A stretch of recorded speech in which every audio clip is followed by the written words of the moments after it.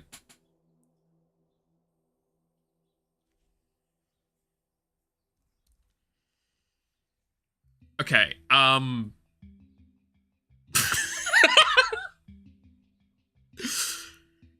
that actually fucked me up. Alright, I mean, it's partly because shipment has been a general term used for taking one item from one location to another. So shipment is the process, if I understand correctly. So a ship is still shipping something somewhere, but it is cargo that is being shipped, right? So shipment. And I'm sure, under my understanding, cargo is literally just talking about the specific item in transit, and it has been used when used in delivery things with stuff like trucks. Is that it is like, ship the cargo. There you go. I got there. I ain't falling for none of this cookie in the oven so it's baked and then bacon is cooked and... Yeah. Not having that.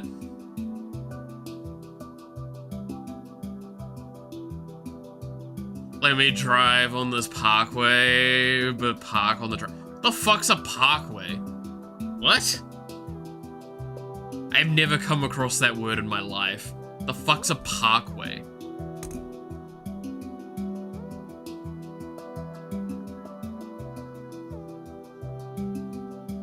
That would have been the funny option. That would have been the funny option, but my brain got so fucking halted by, like, momentum that I felt like I had to actually answer that one.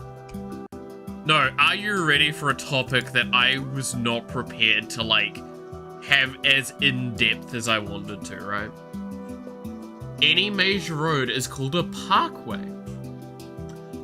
Genuinely, I've never come across that, Roger. That's fascinating. Really? Why? Parkway.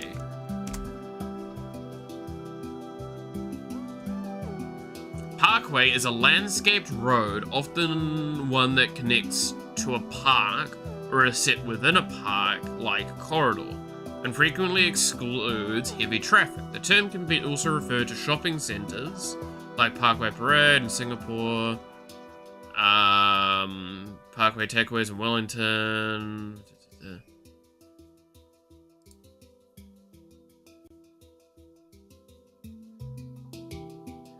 It is a term introduced by American landscape architects in the late 1800s for roads set in landscape corridors connecting gardens and landscapes.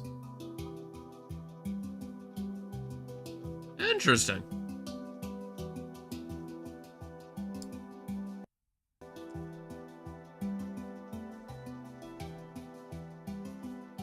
I've never come across that.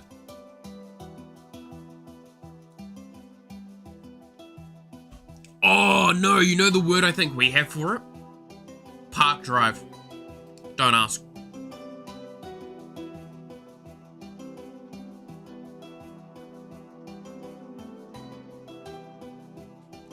Printing another figure? Hell yeah. No, you're ready though. I wanna, okay. I'm gonna pose the question, because this is a topic that I feel like is gonna span for, like, potentially, it could span for 5 minutes, or it could span for, like, 2 hours. I warn that now. What part do you want to start with first? The word, oh, I'm not disagreeing with that clap. I fully, yeah. Do we want to start with the topic I originally had that's in relation to this, or do we want to start with the survey I found and the results of it that kind of lean into what I wanted to talk about? I pose the question. I feel like the latter option's better because it sets the tone of what we're going with. Gotta go, be back later. Catch you later, Roger. Both? We're going to go through both. Which do we have first is the question, Clap. I swear, you're that one kid in class that I'm sitting there as the teacher and I'm like, oh, I can't yell at the students, but fuck, you're illiterate.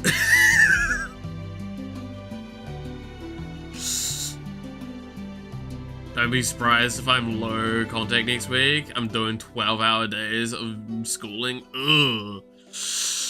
That's fair, Sheppy. Flick me a message whenever you need to just, like, de-stress, though. Because that is rough times. I know those feelings. I will still probably flick you messages, though, to keep you company. Because, I would probably miss not talking with you on a regular basis. Neither, take it or leave it. God damn it, Cliff.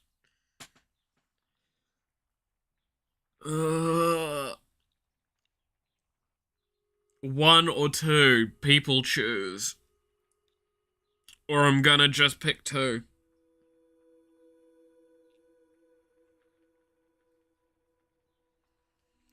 It's a very funny topic. Trust me, you're gonna want to talk on this one. Alright, you know what? Fuck you guys. On top of that, might work out as well. Pray that my eating comes back. Yeah. I mean, as long as you keep, like, going with small, peckish meals, infrequently, I feel like you'd be fine. Especially if you've got other stuff going on and all that, and you try...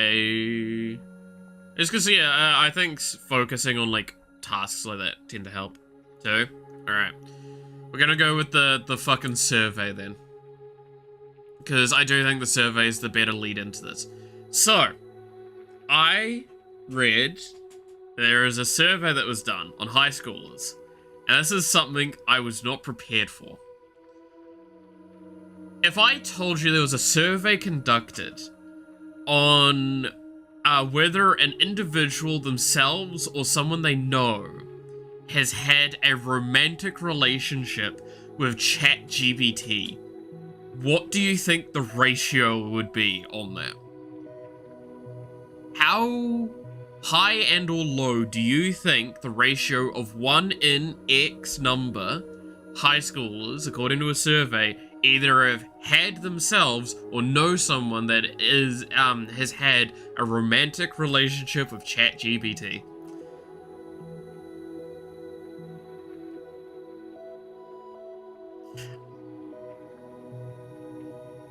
The fuck do you mean small? Yeah, but if you have, like, enough small meals, you'll be fine. I'm sure, Shep, I'm sure. But no, yeah, it's fair. Please, no. Are you ready for 1 in 5 high schoolers? 1 in 5 high schoolers, according to the survey, either have been in or know someone in a romantic relationship with ChatGPT.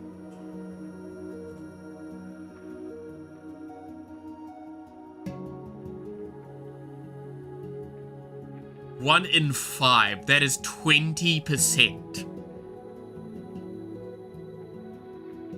Now, you might argue that's not a really high excessive number. But also, that's still a lot of people.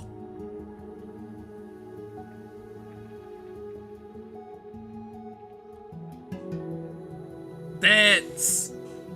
So...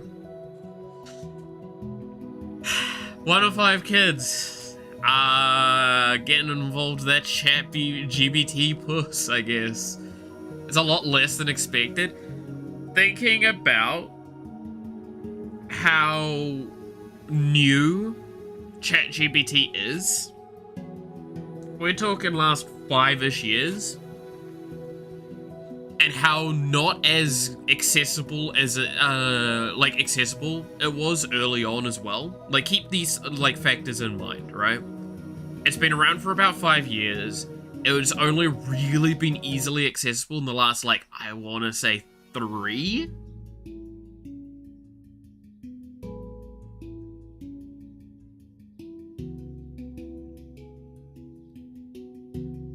And with all that sort of considered, it's a really high number.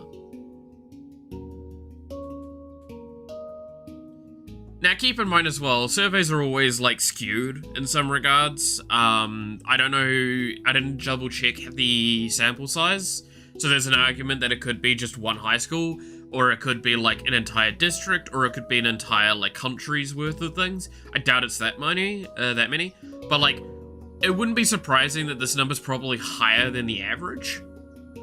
My expectation would be, is that I would expect this number to not be this high.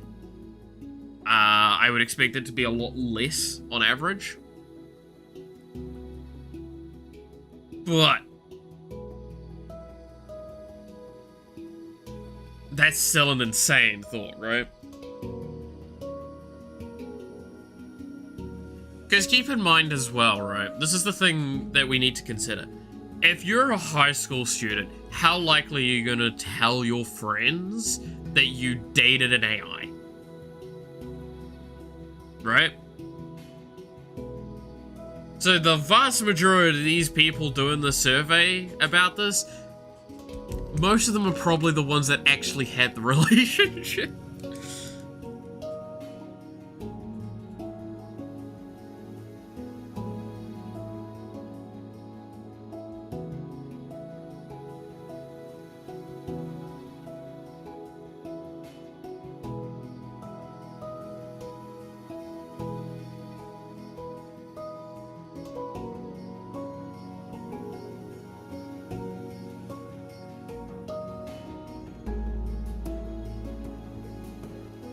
Yeah, there you go. That's the beginning of this topic.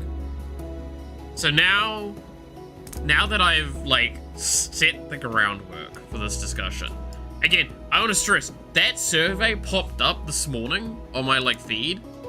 That was not intended to be part of this conversation. This is a conversation that I wanted to have. It was supposed to be really quick. Because I just kind of wanted to pose a loose question and then move on from it. But now, with that survey, I kind of want to bring this into being a much larger discussion. So, the question I had, and this was something I was curious about, because I was seeing some just general stuff at the time, and I was thinking about some stuff. If the opportunity arose, would you get a robot AI boyfriend and or girlfriend? Would you do that? Would you choose to pick up a robot AI companion if the opportunity was there?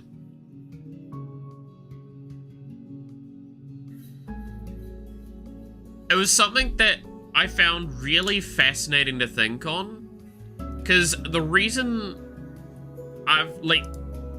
we've all seen people that have gone like, oh, I'm going to date Hatsune Miku, right?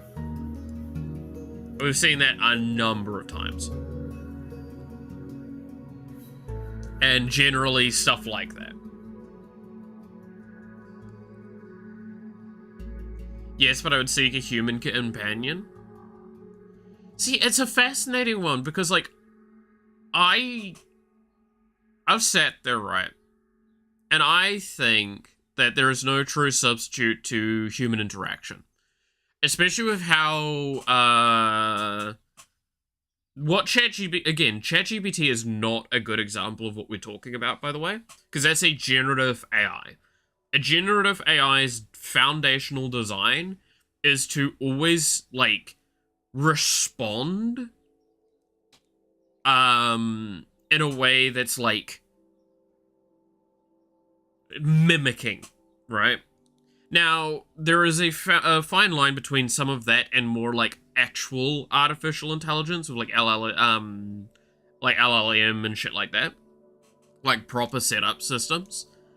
As an example, I would consider Neuro very different to that, even though she is, in a sense, a generative AI assistant by Foundation. The difference is that she's been let to more organically develop a character and personality, right? Same with Evil, which was something that was really fascinating listening to Vidal talk about recently, was in relation to and I'm sure people have heard about this, the big breakdown that that Evil had on stream, that led to Vidal actually having a massive panic attack on stream, basically, as something went really horribly wrong. And like we almost lost Evil live on stream.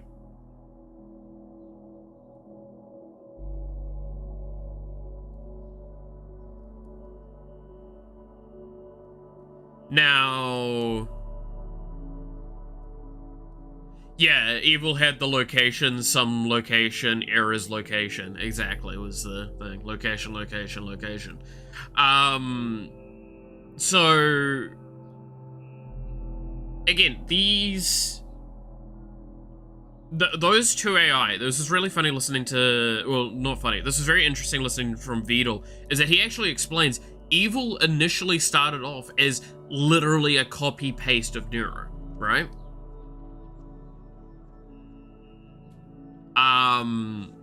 So keeping that in mind,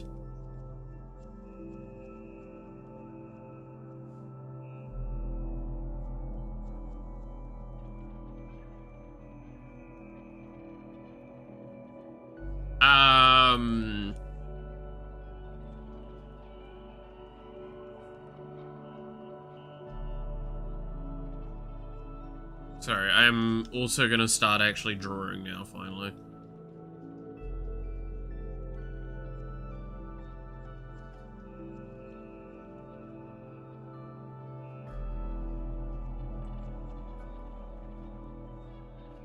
Let's see, he had two identical AIs and developed them in two different directions.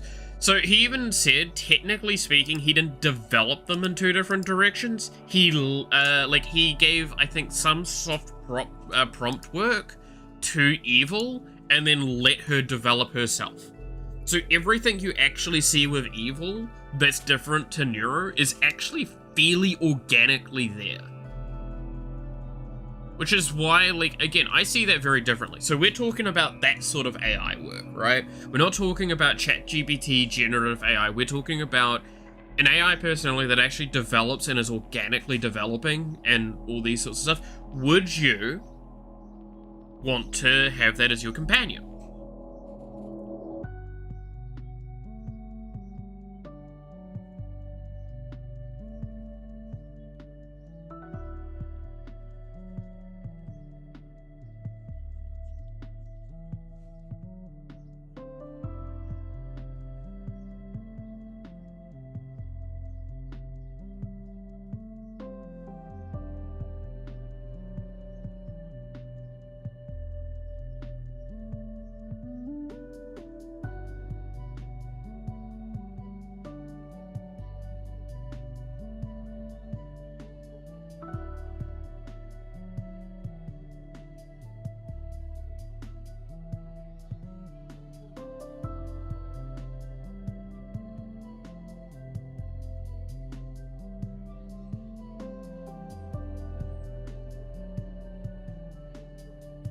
It's a question that I think needs to be posed because, simply put, we're moving to an era where companies are going to attempt to do this.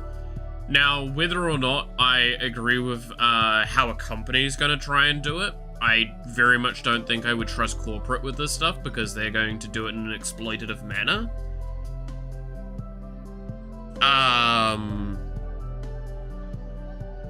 But it's fascinating looking at the idea of that, right?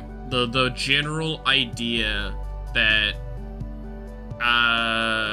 we could see that.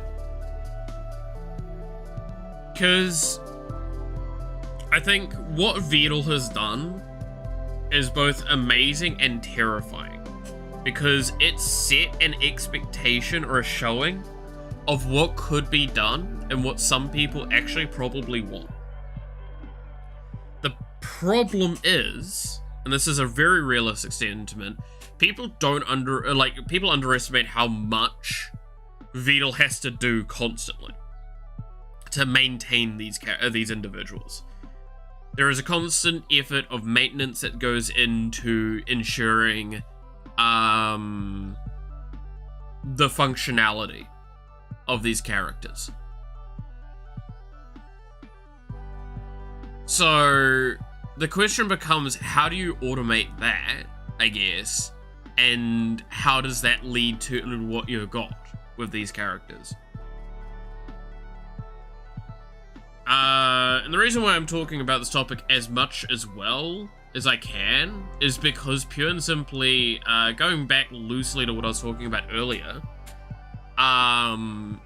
the only Python stuff I remember off the top of my head was the code that I used on an old project that was basically a very early era, somewhat, I guess you could call it a generative AI. It was a modeled AI that basically could construct its own thoughts, generate its own kind of discussion things, all that sort of stuff, and take actions in its own perceived mentality, right? Like it would do things it thought was correct. It would be able to learn to get better at things. It could feel frustration at not being better at something, so it could develop things as much as it could. The difference was, is that I only filtered it mechanically. I did not filter it any other way. So mechanically speaking, I filtered it so it could not alter its own code base. It could never do something where it could, like, for example, edit itself, shut itself down to reset itself, and then have it updated itself. That was something I always said to myself I couldn't let it do, because I did sit there and go, like, I'd accidentally have made Skynet at that point.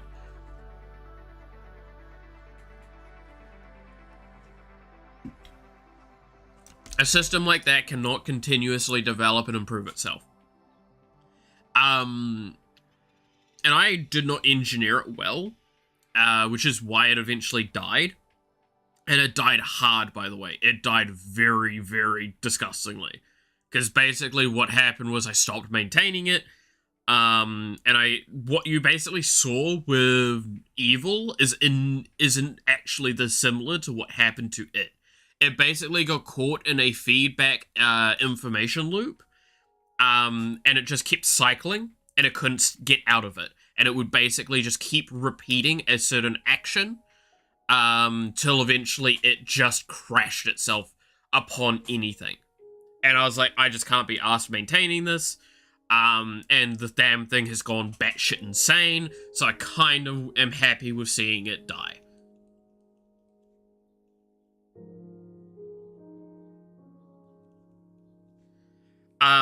Now, why have I said all of this? That's because, again, that's the main last thing I worked on with Python. Yeah, so me relearning Python is me relearning how to create a fucking AI, which is concerning.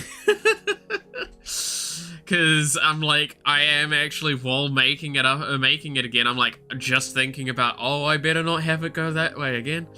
That would be very bad.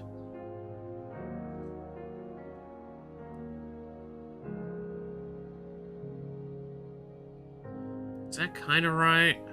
I think the poses are wrong. Also, I wonder if this is even understandable, what I've just drawn quickly as a sketch.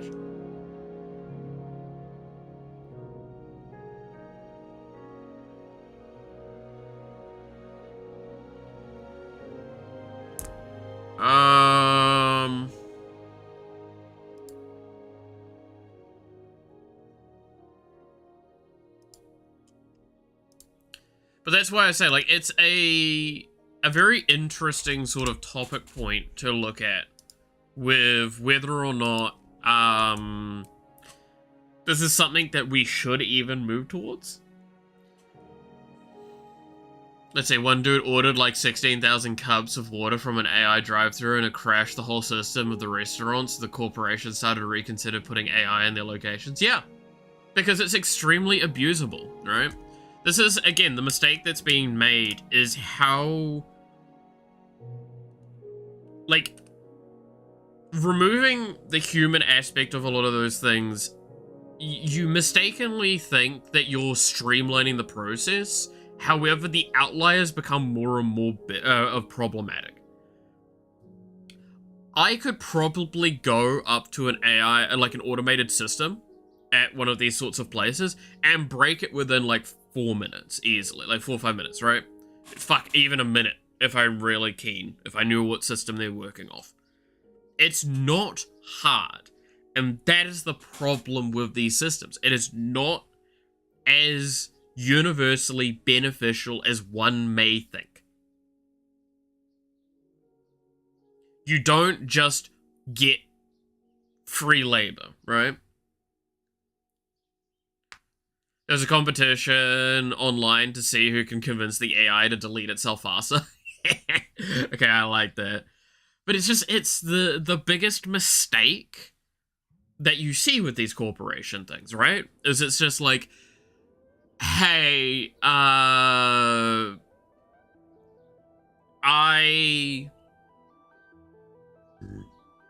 am breaking lots of characters with a seahorse emoji thing. Hell yeah. I mean, that's the thing, right, is something even I looked at quickly while I was writing this stuff, is how emoticons and unregistered syntax things just break so hard. Like, something I'm almost fascinated to look into, and this is again why I say, like, one of these days, I would love to just sit down with Vidal and ask him questions, right? Not on stream, just separately. Like, fuck, on a call would be great, but I understand that might not be the case. And I would just ask him questions like, how do you do the passing of information through? How do you do the packets for that?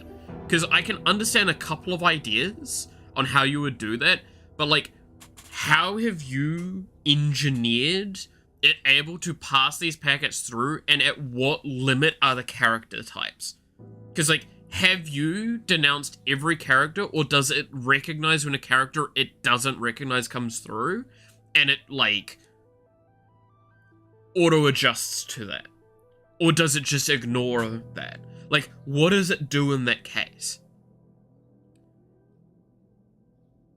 Because that becomes that question, is like, how theoretically bilingual is Neuro?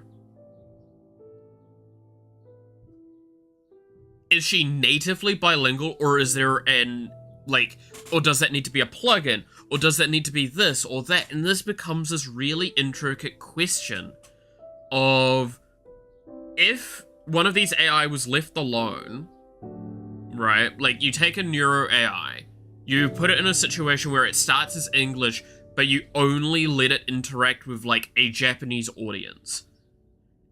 Does the AI adjust to that? Or is that something that needs to be engineered? Because that's where I'm curious with how it intakes packets and accommodates for that. Because I don't actually see the Neuro's AI or anything like that speaking in foreign languages often. If at all. And I'm pretty sure that's a filter that he's put on, based on what I recalled. But it's like, that begs that question of, like, how feasible would be something like this on that kind of scale of as a relationship thing. Because we are seeing stuff for this. We've seen it for a while. We've seen apps on your phones and things like that, where it's like, hey, here is X or Y, like a character or something like that, as a personality AI that you have on your phone to talk with you, to act as your alarm, things like these, right? And I cannot stress how mixed feeling I have on these, because as they stand, they are substitutes for human interaction. They're not actual human interaction. So it becomes the question of, like, is that safe? And at what point in time would I, like, fully accept something like an AI as that? I don't know. I mean, there's already the jokes at the moment of how, the fucking whatchamacallits, was it Optimus is the name of it, right? The, like, the moving robots. they can do tasks. And those are the Tesla ones. There's all sorts of other ones. But basically, automated computer systems that are like computer things that walk around and can do your day-to-day chores. I know one of them was going onto the market for like $50,000 US, which is insane. But like, the joke that I saw, and I agree with this joke somewhat, because I know it's going to happen, is that it's like, oh, those are going to have like a flashlight attachment. Or like general, like that sort of attachments that you can find, that you can plug into that thing. And it's like, that's... I'm not sure that's a good thing. Because like, isn't that just gonna... I don't know, right? It becomes a really difficult thing, because at what point in time is it too much? I'm not well enough educated in human psychology, even though I studied it, but in human psychology enough to speak on some of these things. Though, based on what I've heard from professionals in this sphere, like, those sorts of things are just going to cause all sorts of problems long term. Because we are at a, like, we're a social species, right? We're a highly social species, and we're progressively seeing less and less social interaction between each other, which is leading to more and more social anxiety, which is like basically further perpetuating the problem. So now we're trying to find alternatives, even though we shouldn't be. We should just be trying to fix the first problem. But there's so much, like, there is so many things that can go wrong in a social setting that feel so much more damning than dying. Right? Like, I feel if you were to rank thing, like, again, there's a reason why I think it's public speaking, like, 10 years ago was ranked as, like, the second biggest fear in the world. Second or third, I think darkness and death were the only two above it. Right?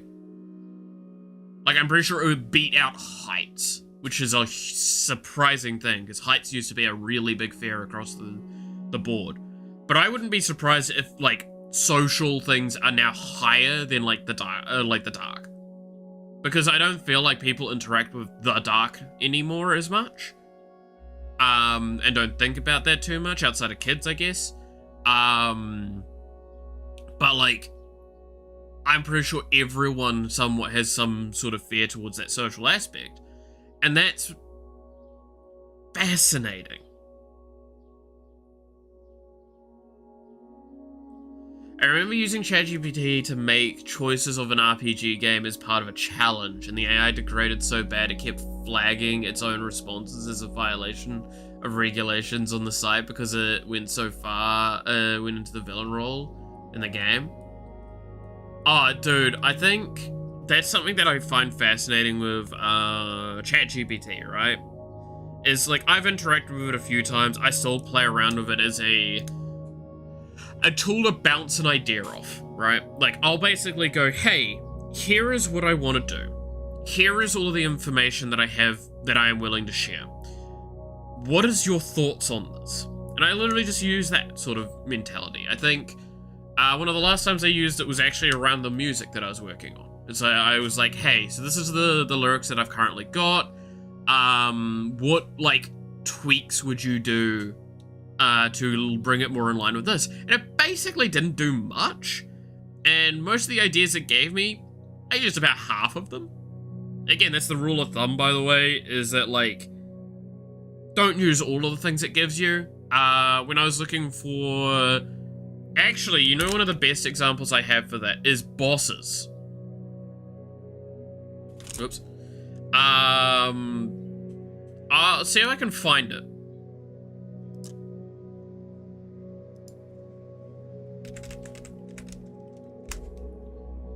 This might take me a moment to try and find, because this will probably be quite old at this point, but I did actually use ChatGPT to try and figure out some boss ideas for the VTuber game.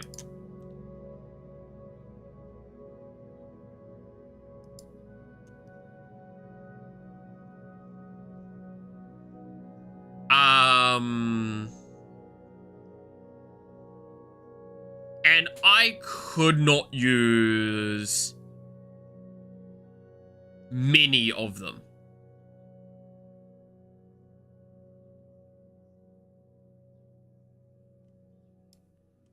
Right? So let's look here quickly. Now you can see how I kind of respond to some of this stuff. And you can see a couple of the bosses that do actually hold some of these mechanics, by the way. If we go look at the boss list that we have. But, like, the problem is that as well, like, I would tell it very clearly, I want it to be adjacent to VTubers. I don't want actual VTubers as, the bosses. That was one of the big points. And it would still give me Sleepy Sloth, a VTuber who's always tired and all that thing. I didn't like this one. This one looked fucking shit. Right? This one I liked the idea of, because I'm like, well, that's just Doctor Who dumb shittery. So I fucked around with the idea of this a little bit, and I developed that one further. Glitch, I think I did nothing with. I think this one also was fucking shit.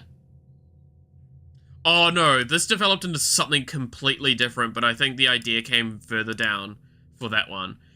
Caffeine Cat. I don't think this one made it through either. But again, like you've just seen, out of these 4 ideas that's presented here, one of them got used as a foundation. That is how I kind of treat ChatGPT. Admittedly, it got better with the hard bosses. These ones got more interesting. Ethereal Twins made it in. Obviously very edited. Dimensional Mimic also made it in, but obviously changed again. Quantum Slime also made it in. I can't remember if it made it in as a hard boss or not, though. Then we move on to the next, because again, I just go like, okay, this as well. Please offer more like this. Because I like seeing what it can accomplish further. This didn't make it. This didn't make it. This one I considered because that was actually kind of funny. And I don't think that one made it either. RNGesus, I think, did. Ironically. Virus may have. I think, again, another version of it made it through. Mad Alchemist didn't. Soundwave Siren, I think, actually did. Cooking Mum, I know, right? That fucking made me chuckle a little bit. It was a little too on the nose. Then in here, I think Lazy Programmer was actually a hard boss I designed in the end. None for tech support. Sassy Seer. I think I developed something based... I think I merged these two, the Gremlin Gamer and the Sassy Seer, because I actually quite like the Gremlin Gamer one. I thought that was funny. Tech support, I know, right? Again, some of these ideas. King of Procrastination didn't make it. Rogue AI didn't really make it. And then it actually gave me this one, which I was not prepared for, which is Fourth Wall Breaker. And this one ended up being, if I recall correctly, one of the first special bosses. Because yeah, if we go through the bosses, we've got Party Animal, Fluffy, Manhattan Dragon, Mischievous Magic Girl, Dog with a Knife, Giant Mutant Turtle. No, Caffeine Cat did make it through, okay. Professor Paradox, Lazy Programmer, Gremlin Gamer. You can see a couple of them made it through. Then we have Queen of Clothes, Bizarre Junior, Shadow Monster, Blizzard Witch, RNGesus, Quantum Slime, Ethereal Twin, Soundray Siren, Virus, Cosplay Conqueror, and Fourth Wall Breaker, who is a special rare boss. Because I actually really liked the idea of it. But I thought it was too strong to have as a normal hard boss to turn up. So I basically copy and pasted what I've got here, right? But I thought this would be like a hell of a really fun boss that is like, this turns up like 1 in 100 runs. And it is a bitch. Or like it's a special modifier that it turns up off of, right? Like it is a boss that is designed specifically to just not be easily beatable, but is like a really, really altered experience. I know what I want to actually do with it. Some of this isn't quite what I want to do with it, but yeah, that goes to show that like ChatGPT's not the best for ideas. I also think I have in my ideas folder, because I literally have an ideas folder.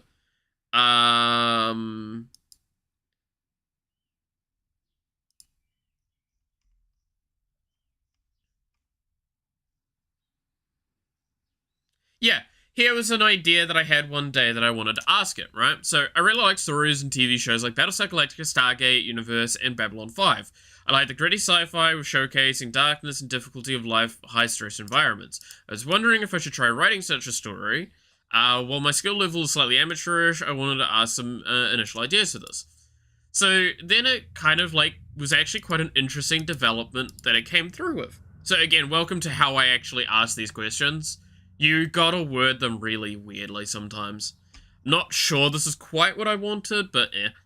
But yeah, so we've got cool concept ideas. We've got the Exodus ship, the Relay Outpost, Epsilon, the Fault Line Protocol, Black Sun Mining Co.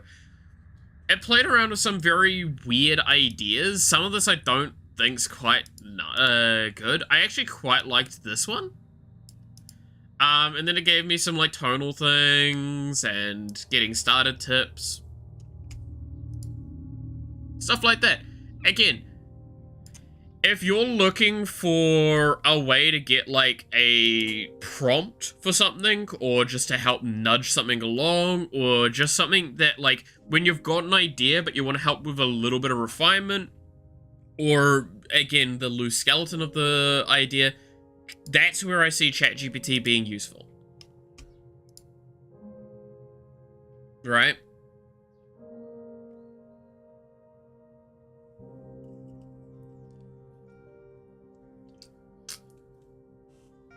Like, either extremely broad planning or very, very finite, like, tiny space that you want to work with.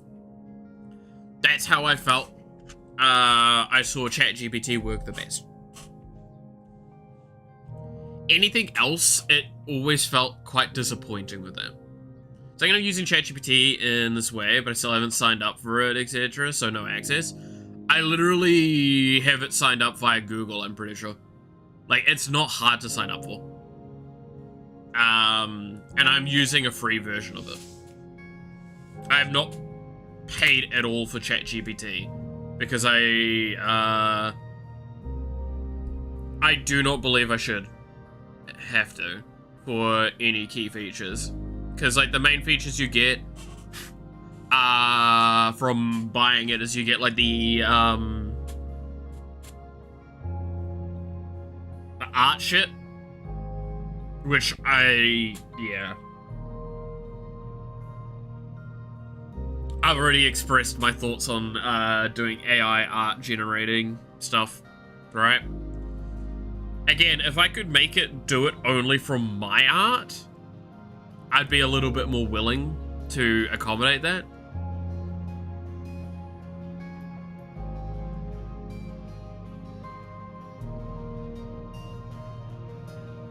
Like, if I could...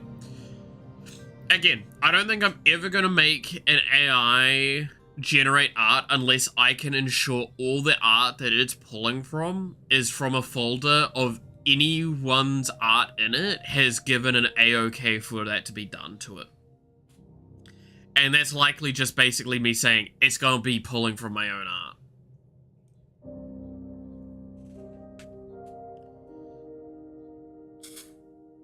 Which means it's probably going to look like shit, and I'm just better off getting better at my own art.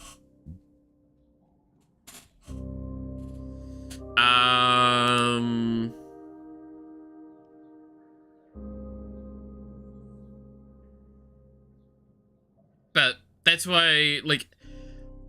So hopefully from this, you'll understand why I was like, this is actually a really big topic point that can be talked about. Because, again, AI is a big topic.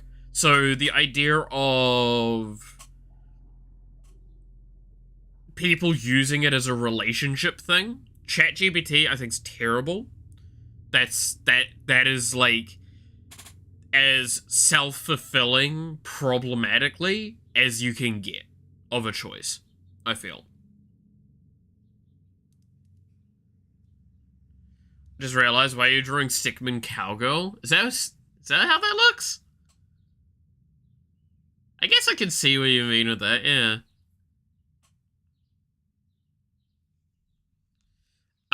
No, I really do need to develop this further, but I honestly, the angles are so awkward on trying to do this design. I'm not good when doing, like, this kind of weird multi-character thing.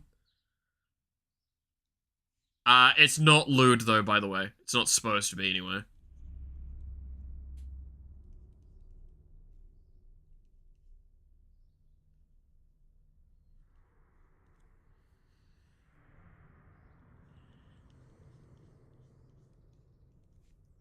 Not lewd yet. No, it's not supposed to be lewd. It's really not. I am aiming for it not to be. I'm just trying to get, like, the general shape idea done.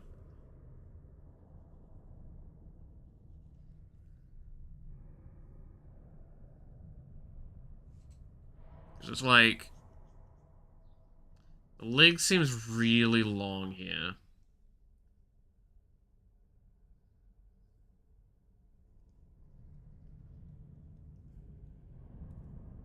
I think I'm getting the shape through it.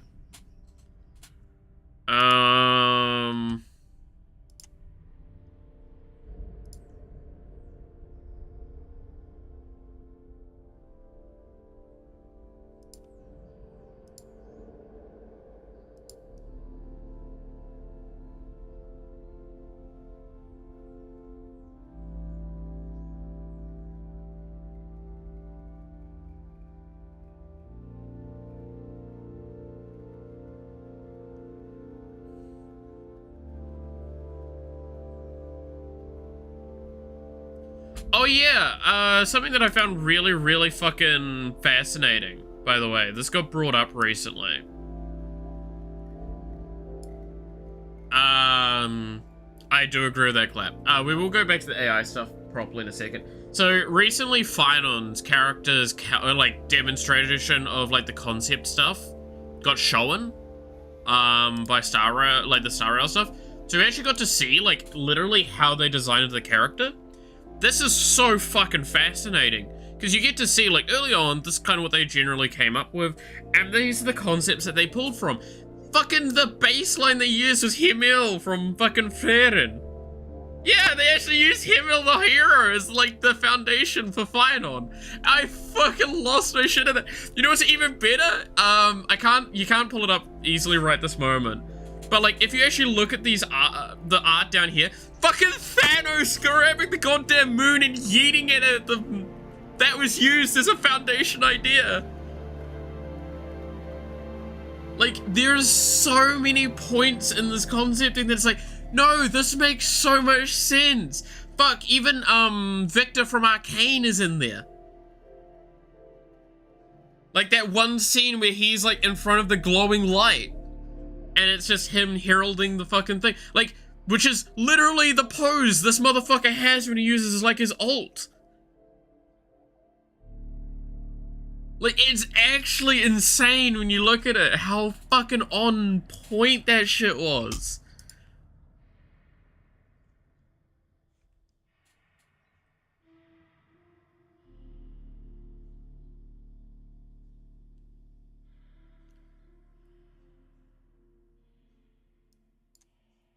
I loved that so much.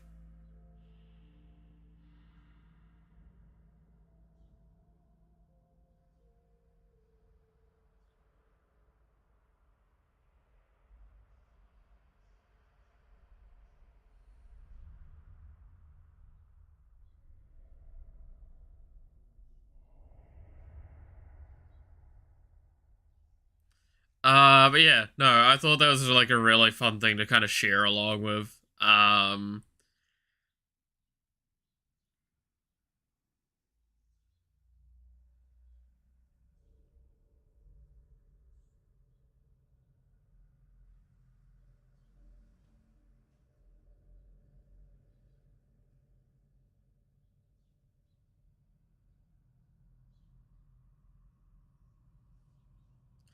But yeah, no, I fucking Honestly, that just fucks me up.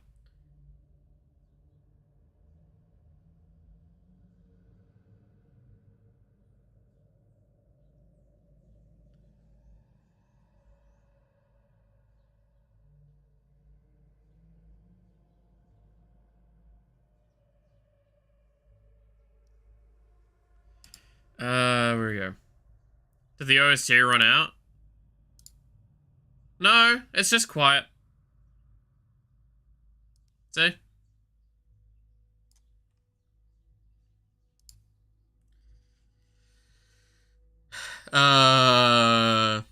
Who decided that? Truly weebs making games for weebs? How do they know that we liked it? Well, of course. Of course, they're us. Yeah.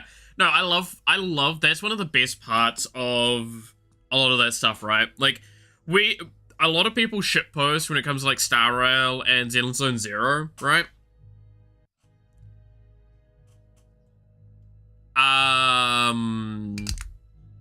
But, like, those games are designed by fans.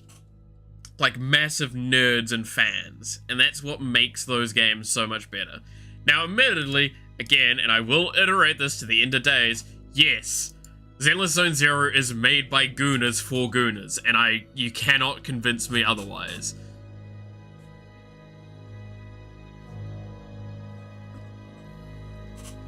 But fuck me, it works. The game produces some damn high quality stuff. But again, okay, can I iterate? The best part of Zenless Zone Zero is that it is like all audience gooning. The men, the woman, everyone can goon in that game. The men are hot. The women are hot. They're all great.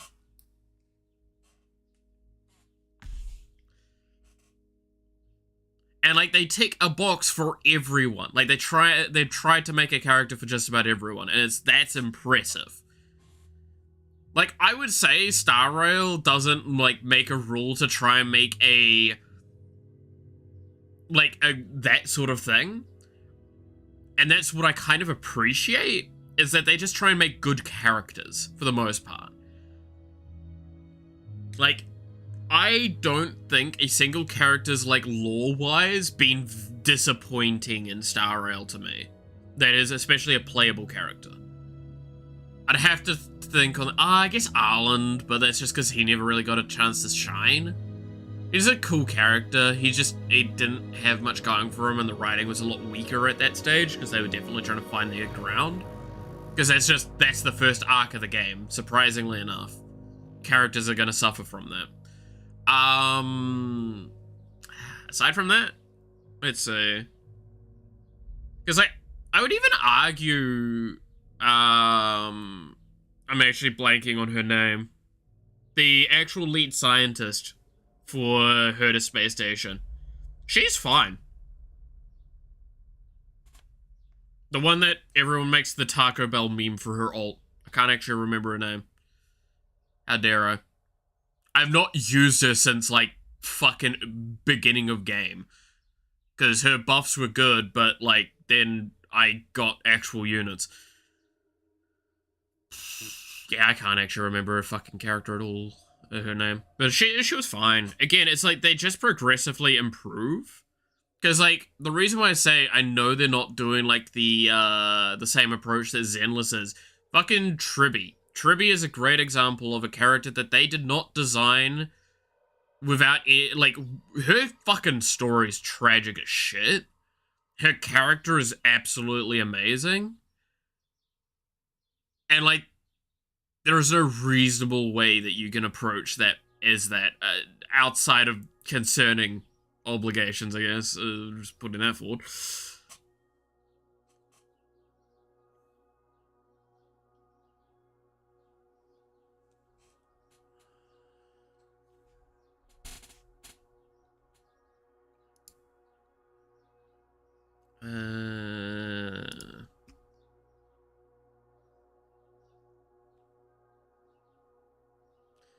Also, apparently there's an official statement that the Tron franchise will be retiring from the big screen now.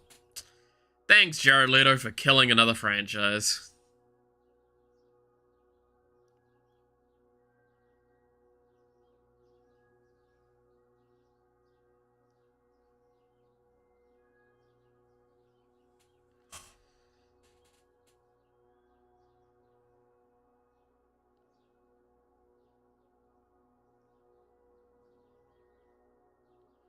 Um...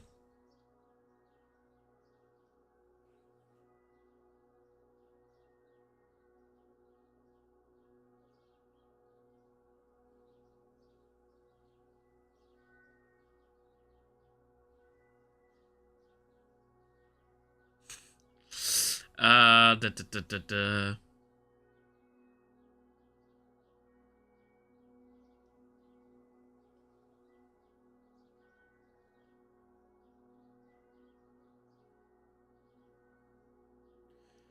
Oh yeah, the new Dun Hung's out as well for Star Rail, speaking on that for a moment. That was, that one's a good character so far. I do need to get his light cone. I didn't end up getting, Ebonite's light cone, so I'll just get his. I'm decent enough with the way of the rolls, so I should be able to get it. You want some VTuber drama involving a corpo? I mean, the question is it one that I know already, or is it something new? As much as I'd like to avoid drama, I still like to be informed, so if it's something new, I would like to know. And we can discuss it briefly, if not. Or even if I do. So shoot.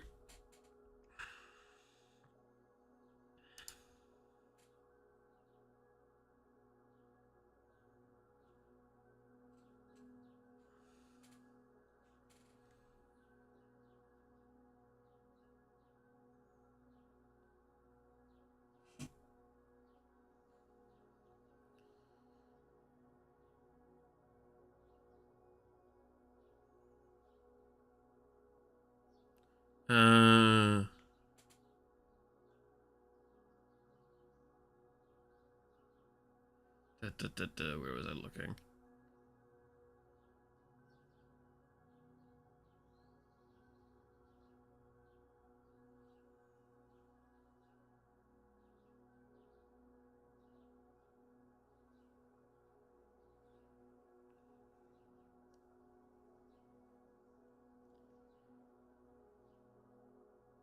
Ooh, so that's a great bit of reference.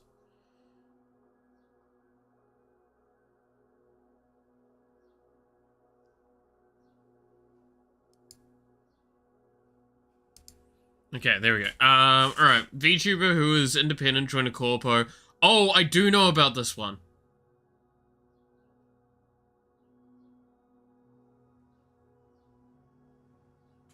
Yeah, no, so my understanding of the situation was that, yes, so an indie joined the corporation, they want to leave.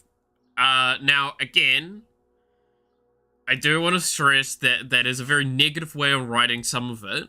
You have to understand there's a lot of complexities when it comes into it, right?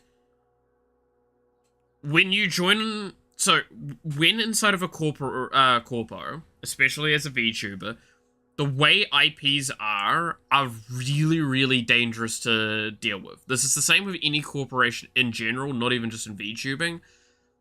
IPs are a legal thing. It is a really, really difficult thing to allow one in if not already made it themselves, right? The technicalities behind it become quite difficult. Now, what I read on this was that, and this is the point that I want to stress, they could not come up with a adequate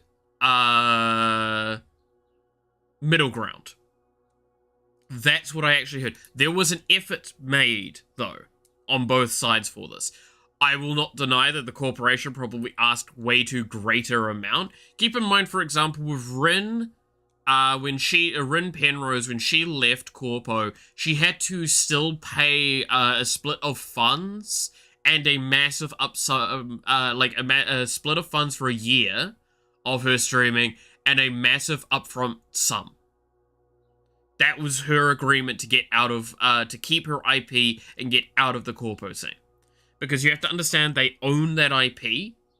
So, this was something that, like, there could have, in a nasty way of saying it, there's an argument to be made. It's also on the individual side, because they should have probably argued for a better contract to ensure that if they were to leave again, they would retain ownership of their own IP. I'm not going to disagree. This is, again, just an example of how difficult Corpo is and how, like, stuck in bureaucracy it is with a lot of systems. And I'm not wanting to defend them, I'm just wanting to ensure that all sides are seen with it all, right? I stand by. I agree that the individual should be able to retain their own IP when they brought it into the company. I think that would be the best case scenario. I haven't read the full response that the individual gave. I know that they had a pretty wordy response given about how they were going independent and all of the aspects of that. My bad on not fully looking into that, but I did look into a lot of that sort of stuff. And based on experience and based on all the other stuff, those are the kind of the conclusions we can come to with it all.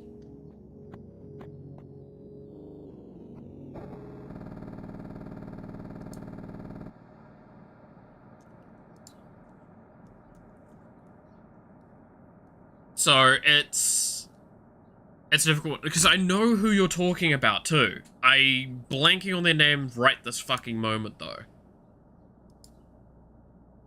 Like I know which situation it is. Again, it was like in the last week or so this happened. Well, I mean, I think it's been happening for a long time, but like this mainly got discussed in like last week.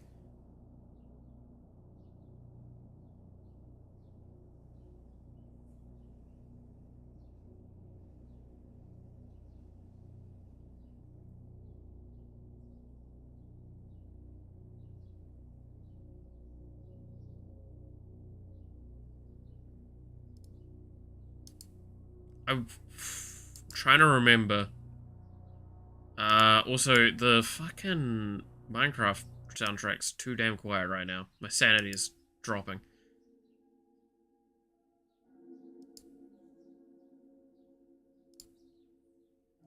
Da, da, da, da, da, da, da.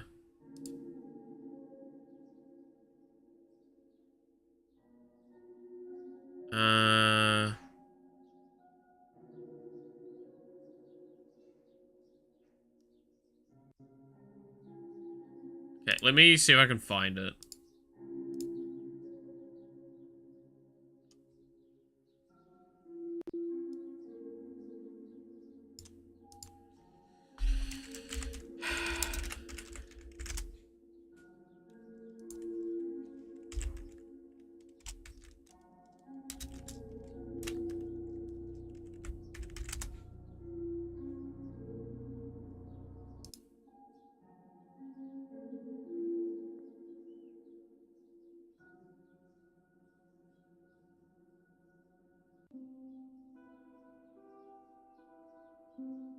Okay, that's not what I want.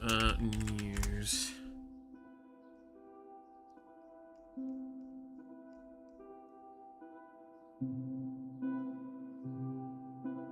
Yeah, here we go.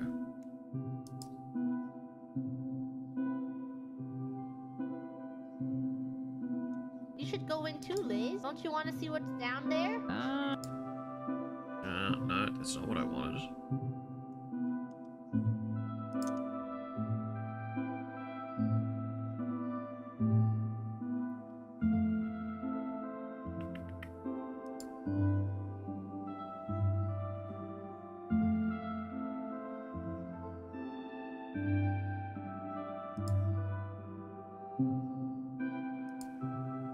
Here's what happened.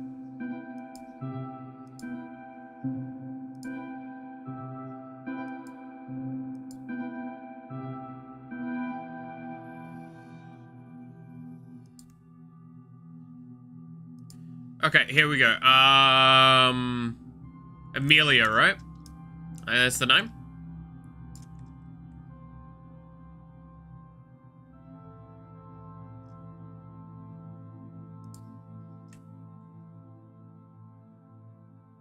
I'm reading this correctly.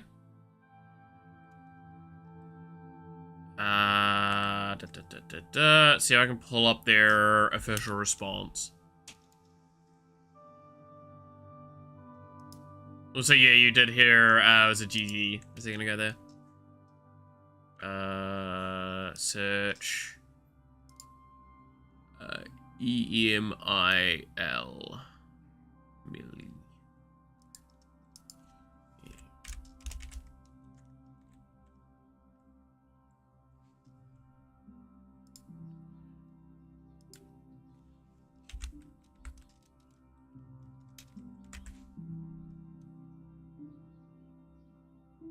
I think that's them. Yeah, here we go.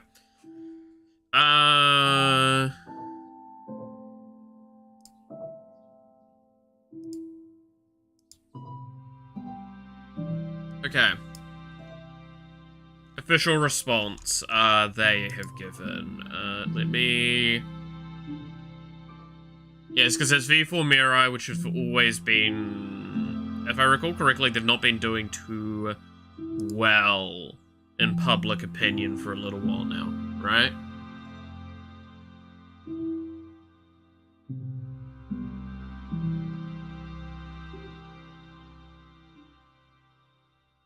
Yeah, this is,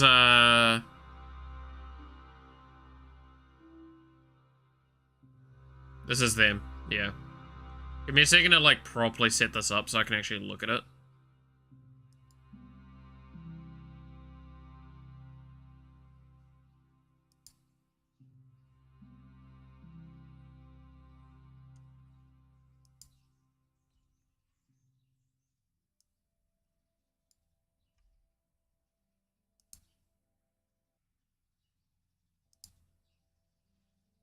Why is this not working?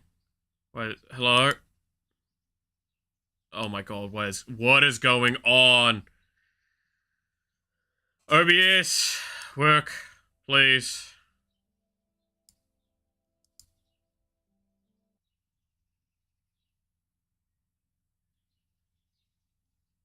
Yeah, I think V4 Mirai has been, like, having a couple of, like, back and forth issues across the board on a couple of different things. I'm not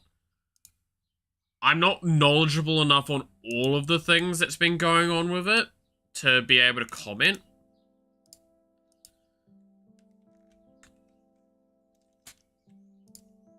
I feel like I've been very out of the loop for it, kind of on purpose, admittedly.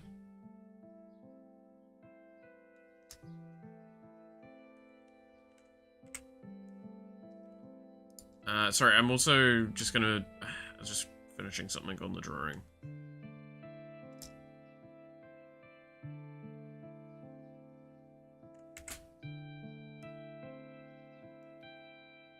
I don't know if it was true, but I just mentally, speculation, that was...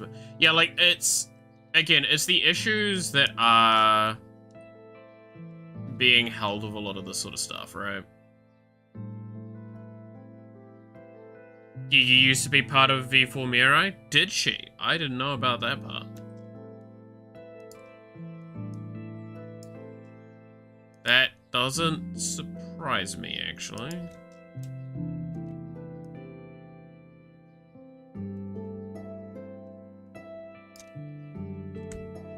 And I'll respect the privacy aspect of that argument, though.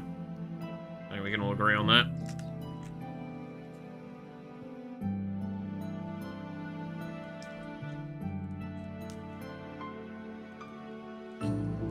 Anyway, I need to pull up that webpage again. Alright, so... While I sketch a little bit here. Hello, or as Mario would say, Kohu. I'm the creator behind the character, Ko Mariah, vampire idol VTuber. I want to continue. During the height of the pandemic in 2020, I created the character. VTubers saved me during the dark times. Very much the typical spiel. Not gonna be too mean on that. We've all but also realistic. We've all gone through that. And fuck, I could say that to myself. Loneliness, yep. What began as a small independent and creative project.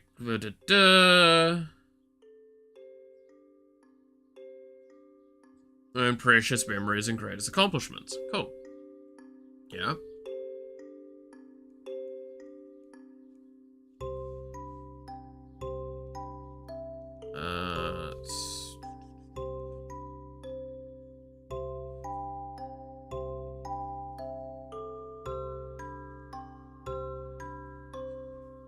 Uh, 3 years, I hadn't been able to So the potential, and I wasn't the only one. In 2023, I was approached by V4 see my creation reach new heights. Continue writing a story and what a thing. Both grow. Experience a major life event. Losing my brother made me realize just how short and precious life is. Taught me that I need to prioritize what truly makes me happy. Creating from the heart, staying true. After a few years of V4 I realized that in order for this to have the freedom to pursue the dreams, I needed to return her to independence. Fortunately, even though I tried my hardest to make this happen, we could not agree on terms that I thought would return her to true independence. Without this, I could not move forward, even though I wanted to be part of Maria's story forever. After much thought and reflection and many, many things, so to say goodbye. Okay.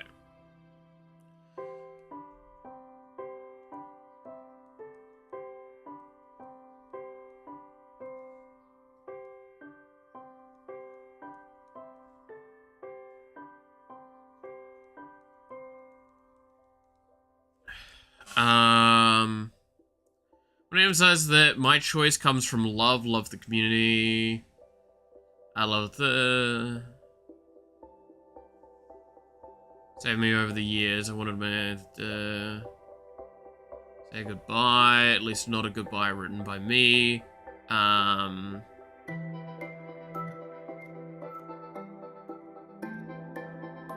If I were to write Mariah one last thing to say, it would be this. Oh, thanks for supporting me all of this time. Truly, these past 5 years have been the greatest. Yeah. Okay. The way they navigated the explanation of this, by the way, I give a lot of credit for.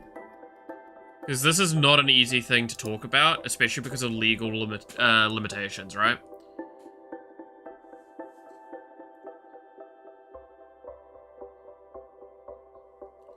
It was a horse girl debut, and then after a few months, suddenly there was a graduation.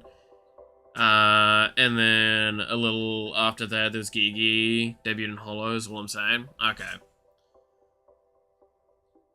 I mean, again, that comes to that argument, like, we've said this before, it's fine to inform in a baseline sort of stuff. It's always also important to respect, an individual's privacy of past. There are plenty of times where we, as VTube community, know things very clearly, and we don't talk about them too openly, because it's kind of bad manners, right?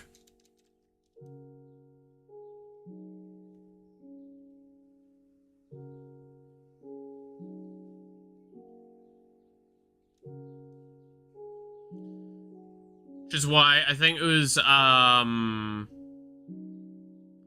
of the things that caught me off guard a little bit at one point was, and I think we talked about this, when Saba, started, there was a lot of news outlets that basically outright said, hey, this person is X or Y, and stuff like that, and a lot of people got upset because simply it's considered bad manners to go, hey, this is them, right?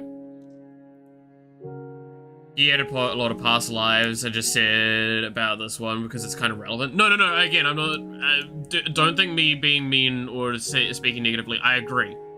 There is relevancy in this situation, and I concur. And it's just something that, like, if that's why I'm saying the Saba thing is the difference, right?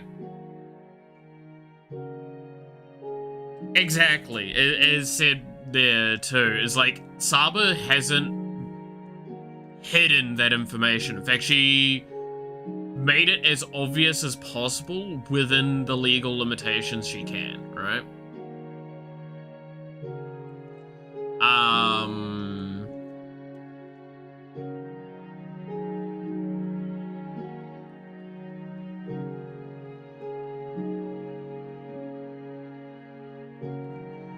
Which, by the way, yeah, again, there is a lot of legal implications that she would have to dodge with all of that situation.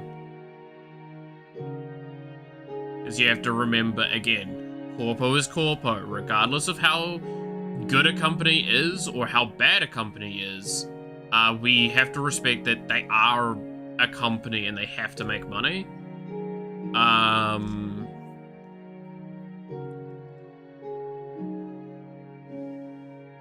And they have to protect their IPs.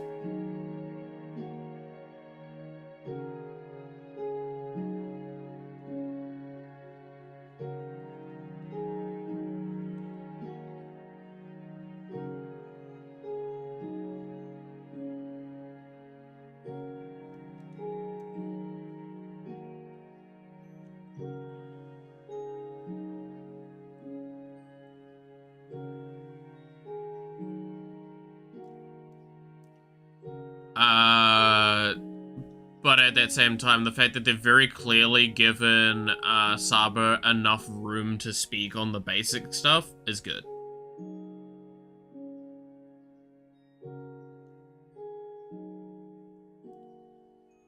This situation's difficult, because like I said, if we look at it from the corpo perspective, they probably are just going like, we don't want to lose money on advertisement, stuff that we've done on merchandise, because the moment you transfer ownership back to them, there's a lot of little, like, final complications that can turn up with merchandising.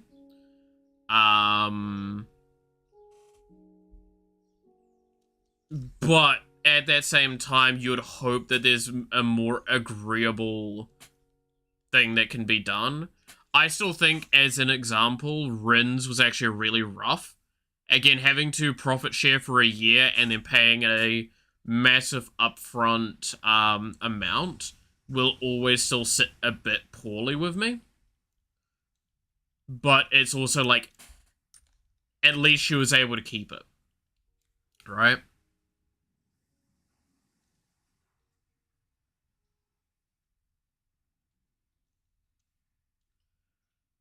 Like, at the end of the day, that is something we kind of can't be a thing, right? Whereas, yeah, this situation sucks because it's basically, I have a feeling that's basically the same offer she got. It's like, okay, we'll do this only if you profit share with us and everything like this, which would jeopardize heavily an independent individual. There would also probably be legal complications around, like, merchandising and solo choices being made by the individual. There would probably be all sorts of, like, points made where the individual can't make some of these sort of discussions, right? Like, I would not be surprised to think that, like, it was stuff like that was put forward, which, again, is, like, why I say, from a corporate, that makes sense. From the individual side, that's damning as hell, and I would understand not agreeing with these things, because you don't want to jeopardize not only yourself, but your, like, viewer base, right?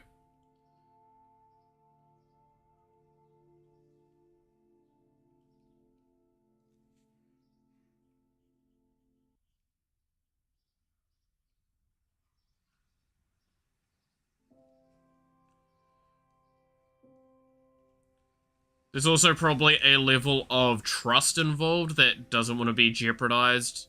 I agree with that as well. That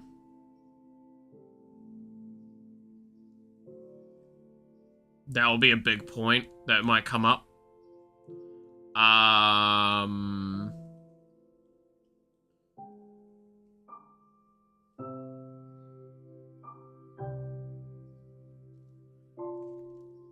It's a difficult one, because yeah, like I'm supporting. I would like to support the independent more. I'm just like, I get both ends of it. I really do. And it's a shitty situation, right?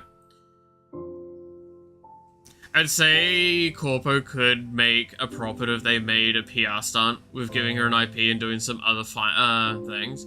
Oh, look, okay, you wanna know this shows kind of the personality I have. If I was in the same situation as V4 Mirai, right? You know what I would do? I would make an agreement with the VTuber and go, look, we will give you independent, and you can keep your IP, but you'll have to pay us this sum. However, right? However, as a way of meeting on the middle, we'll do a big send-off thing, right? We will do a big merchandise, like, push, and the money that we earn from that is gross profit that would normally go to you. We'll use that as an additional payment to pay for the IP giving. This way, we sell out of our stock, we get our money, you get your IP. And we all walk away really happy.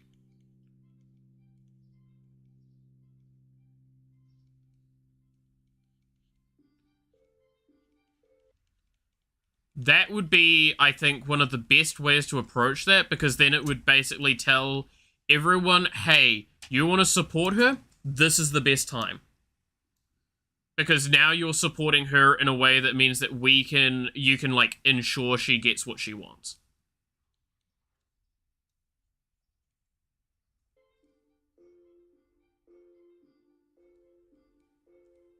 She gets that full independence offered to her.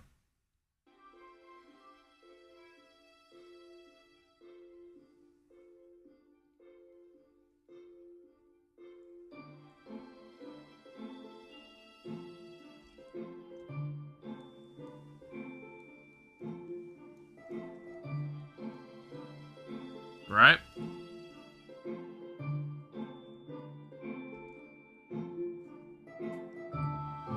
And said they have a PR kick in the nuts as many corpos get with... Yeah. Like, that's the thing I will stress, though. Corpo, at this point in time, they've just kind of lost a lot of forgiveness that can be given to them in general, because, like, the last big baron of, hey, maybe Corpo's not so bad, was VShoujo. We've talked about this already ad nauseum, but that was the issue. Was that VShoujo was basically what we would constantly go, oh, if only they could be more like that. When you show your last shining gem is another turd in the list, you lose a lot of ground room to work with. Right? I'm gonna catch up for all of this tomorrow. Take care, y'all. Remember water. Catch you later, Clap. And have a good one.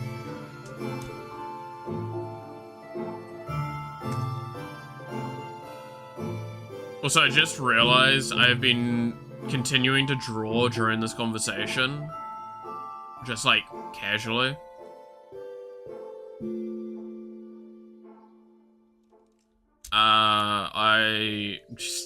My brain's turned off, man, so much.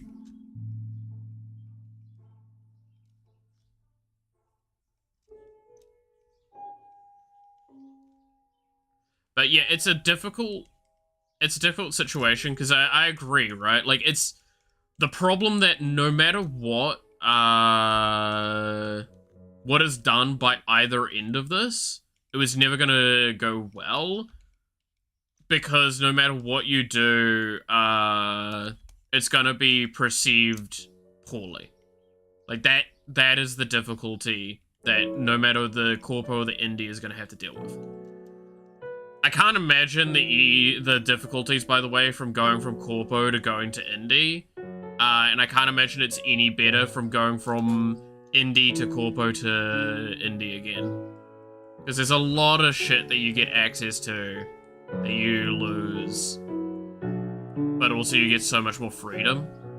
I think Saba even talked about that recently, didn't she? Talking about the difficulties with indie. I need to look into that one. So I haven't actually looked at what she said.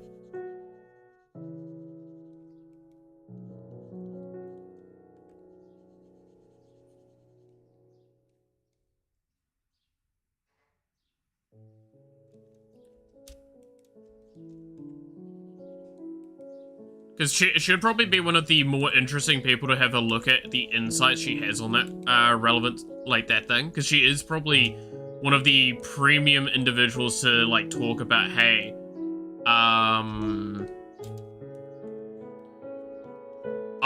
have really dealt with both sides of this. And dealt with them in, like, the most extreme ways. Right?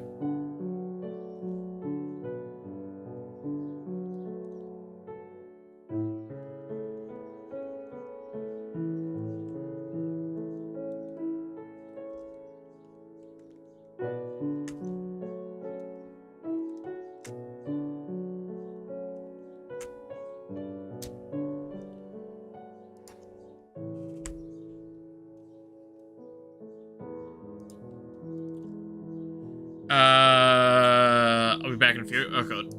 All good, all good. I still haven't switched over the screen. God damn it. This is what I get for window capturing. I forget that it's window capturing.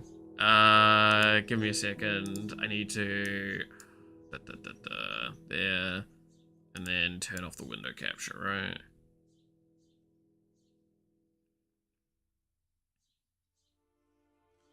But yeah, no, it's upsetting, and I can't imagine this being a pleasant situation to be in, as an individual, losing basically, because you have to understand, like, there's different ways to look at a creation like this. You can see it as your child, you can see it as a part of you, there's all sorts, and I can't imagine how painful this must be.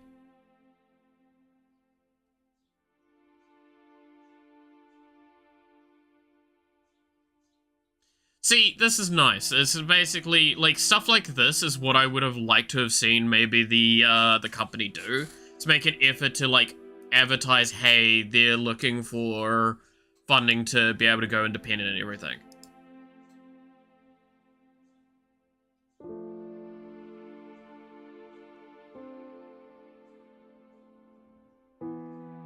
Alright, anyway, you can now see what I was working on that entire time, like, quick sketching it out.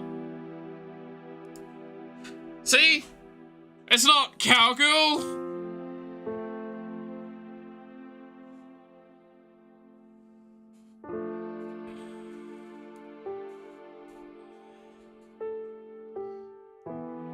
I don't think it looks very good right now.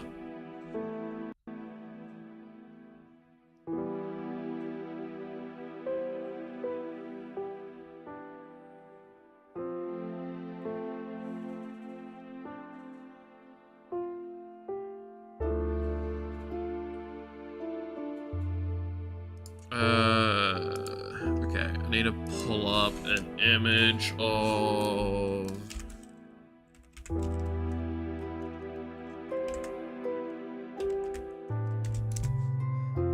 I'm so glad that came up the way it did just there in my search history. That's fucking hysterical. Sorry, I was doing part of this off memory, and now I'm, like, I actually realized I forgot something. Yeah, no, I fucked something up. I needed, oh god, that's gonna be a pain in the fucking ass. I can make it work. I was... You want to see what I Google searched, and, like when I was searching, and the best part is what the first recommendation was for me? I was looking up Neurosum. I literally typed in Neurosum. First thing that comes up when I get to the part Neuro is Neurotyrant from fucking Warhammer.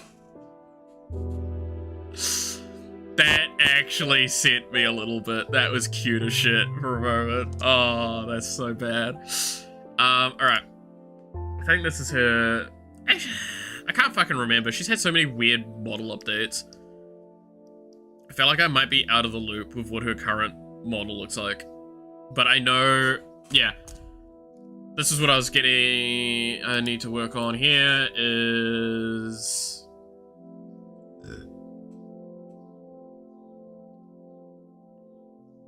How do I... Ah, she doesn't need to have it tied up. What does evil look like more now?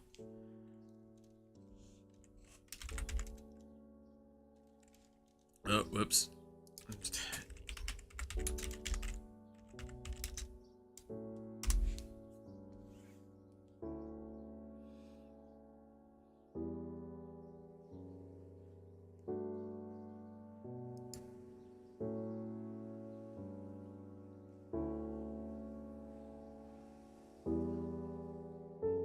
She had like the slight update.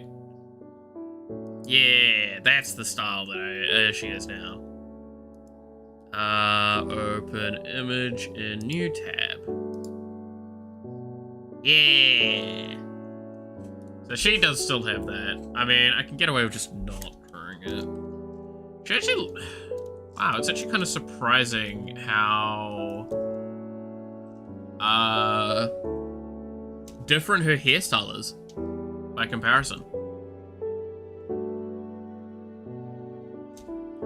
Like, genuinely, you might not realize it looking at them, but hers is like way more like ragged.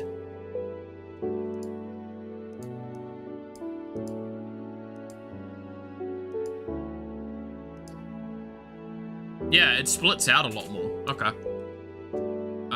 So keeping that in mind. Because, like, I was just drawing based on what they used to look like and how they looked exactly the fucking same.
I did see something that did make me chuckle the other day with Evil, actually. She did, like, straight up try and say something so fucked up that the filter trigger was so harsh, it actually was, like, jarring on her saying something. Like, it actually was a hell of a fight moment with her and the filter.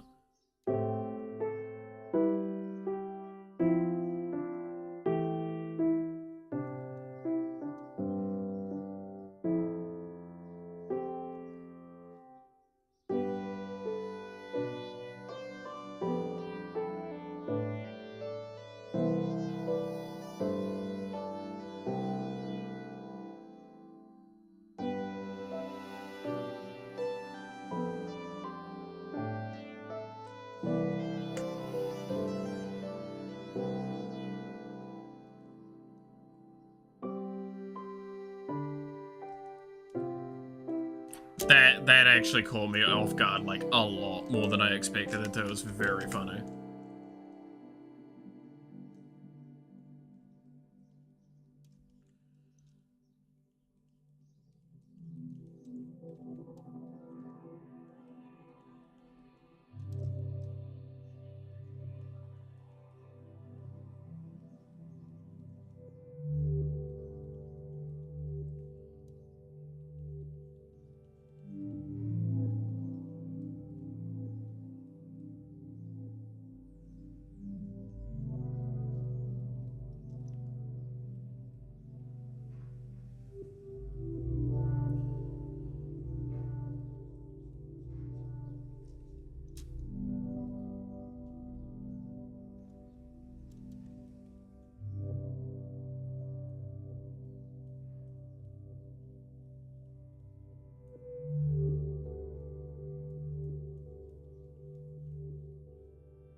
Okay, and then...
Alright.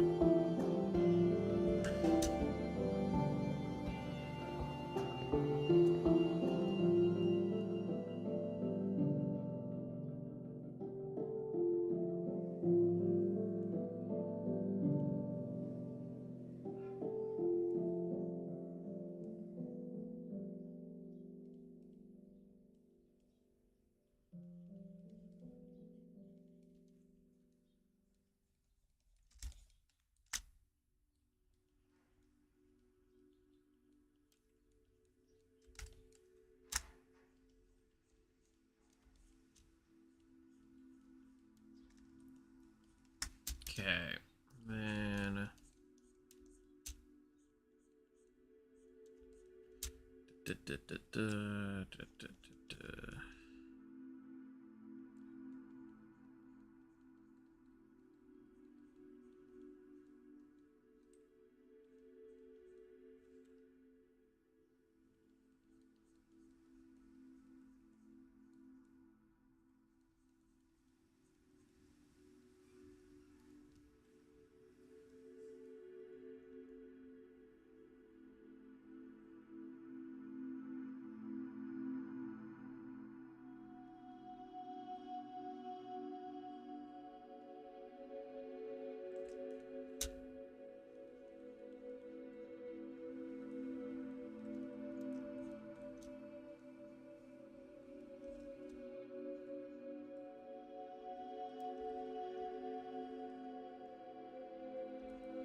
Alright, there we go. Okay. Hey, Flash, how's it going?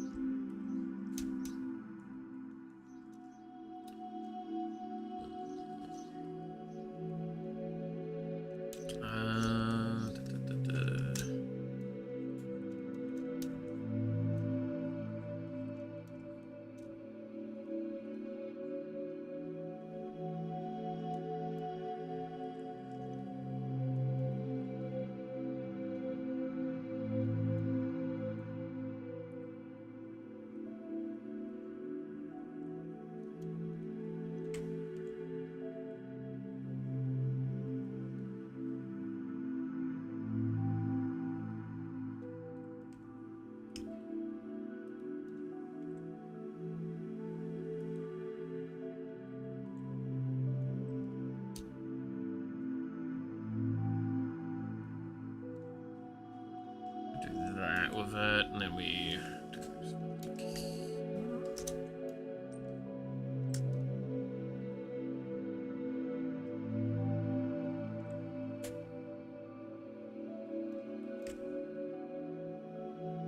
maybe buttons there.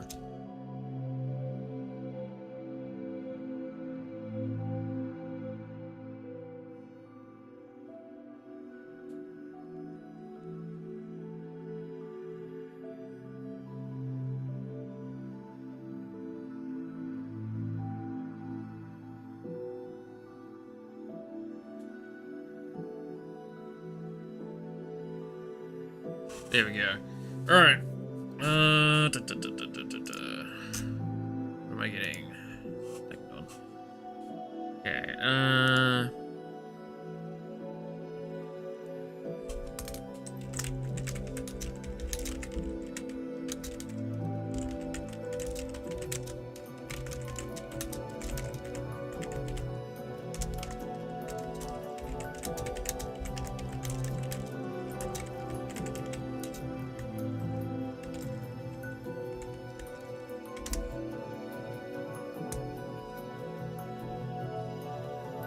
Alright,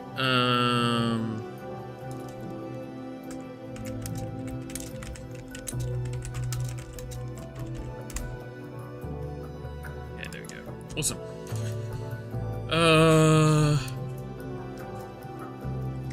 Okay, and then I kind of want this to be...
There, and then there.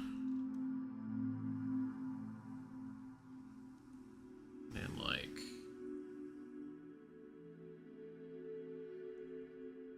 Yeah.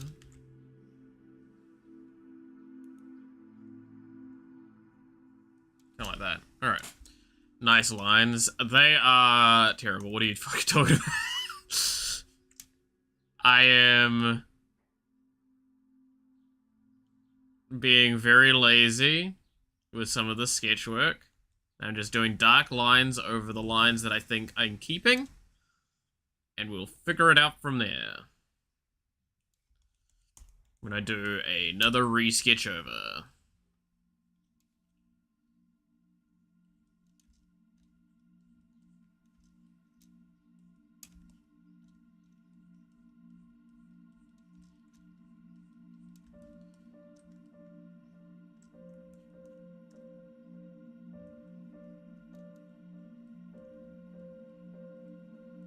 There we go. I have no art skills, and the fact that it's not stick figures is magic to me. That's fair. I'm just too overly critical of myself as well, so that's a fight that I have going for me.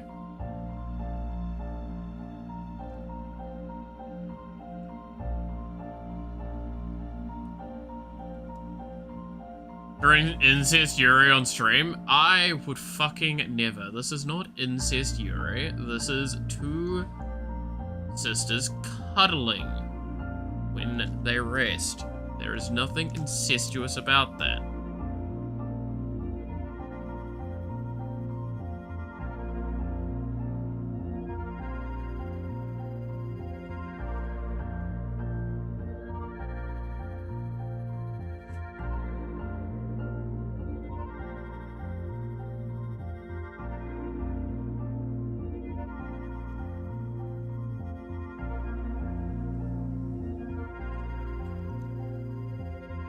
Can two sisters not just lie there in peace?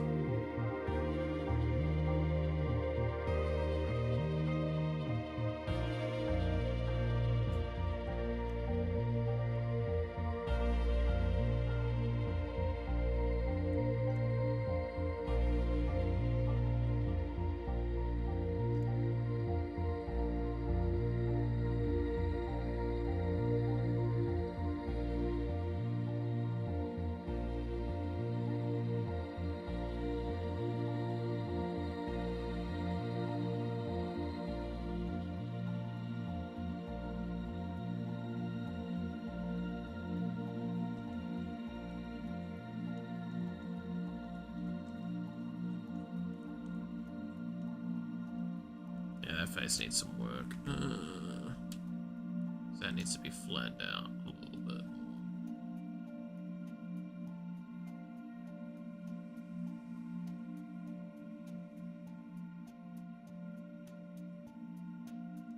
That looks a little bit better, but not that much.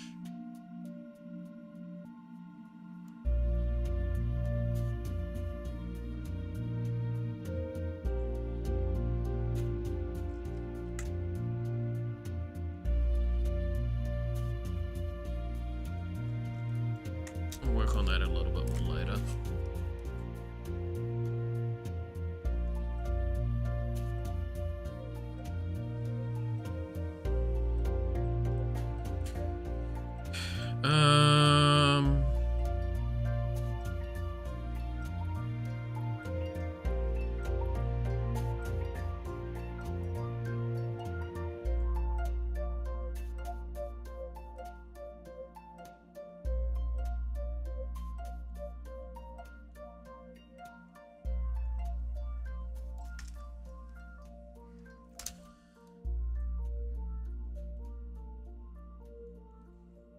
Okay.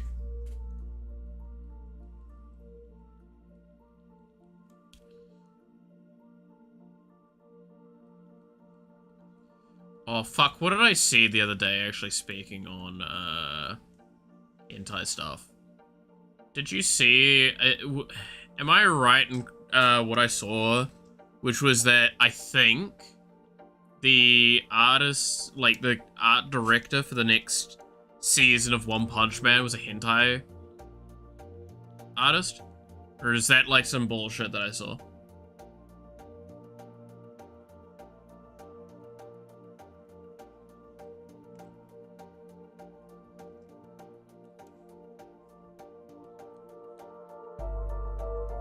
So I think I saw something about that in relation to like the OP for it.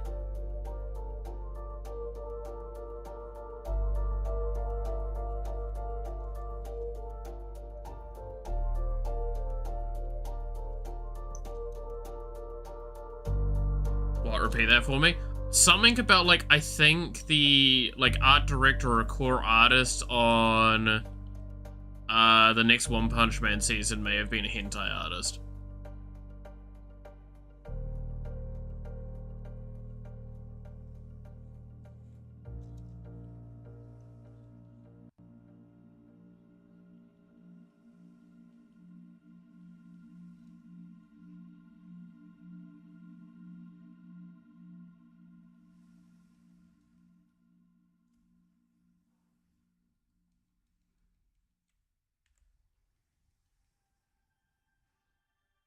It's one of those things that, like, I could fully see just being bullshit. The director only directed hentai before this season of One Punch Man. Okay, it wasn't bullshit? That's fucking wild. No way that is actually the case. That's fucking hysterical. That's actually so fucking funny. No! Oh, that's amazing. Because I remember seeing, like, the reason I say that is I saw something in passing about, like, some screenshots from the intro sequence, and someone making a joke, yeah, you can tell that this director's only worked on hentai, and I'm like, then I looked a little bit more, and then I left it at that. Because, like, it shows some of the characters, and, like, I'm gonna be real with you, it definitely looks like hentai.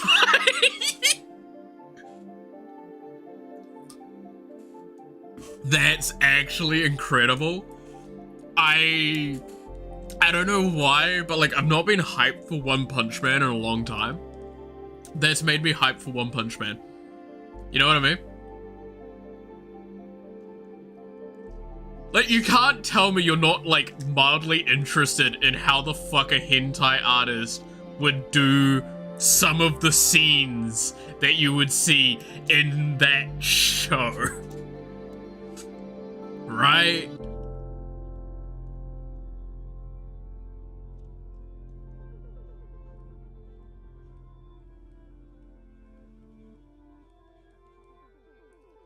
Like, you can't tell me there's not a, like, level of curiosity that you have right now at the idea of that.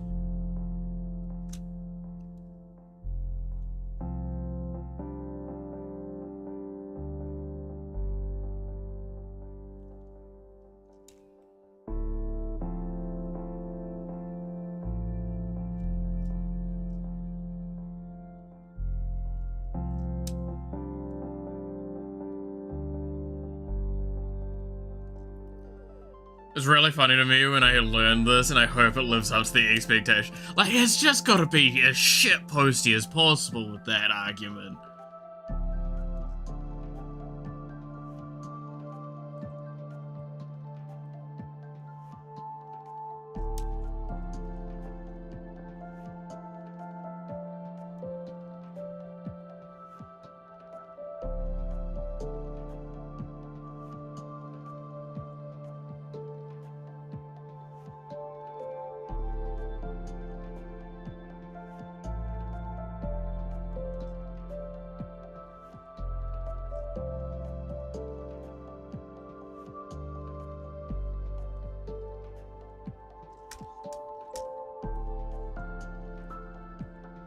Like, surely they're gonna full send that.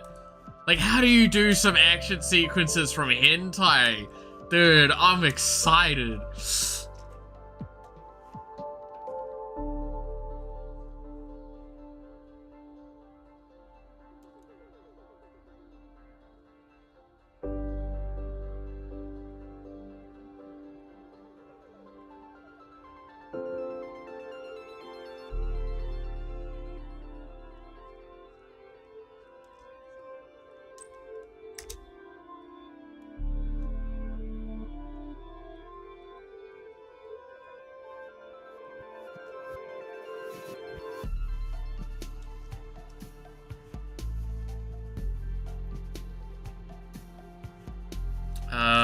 Give me a second, I need to think about this.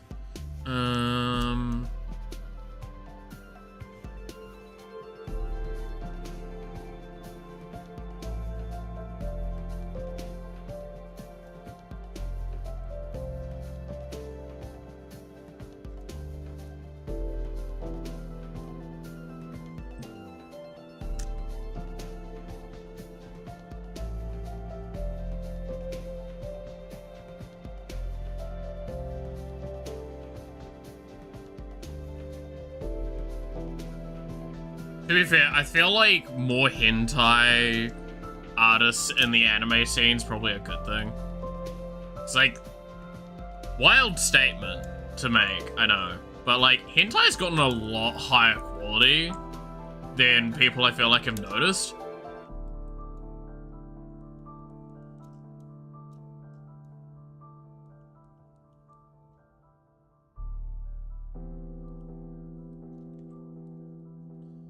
So, like, it wouldn't be a bad thing.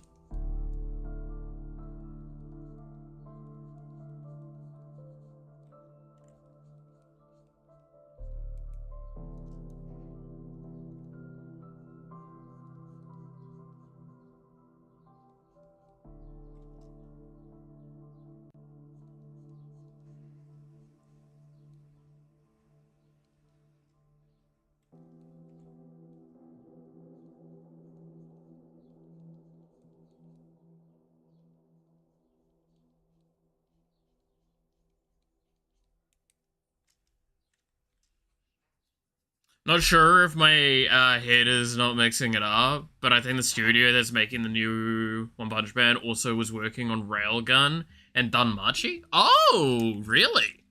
Dude, that's kind of hype.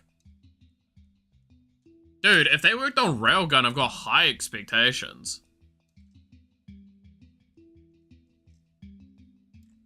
Because that series fucking slayed hard with its visuals.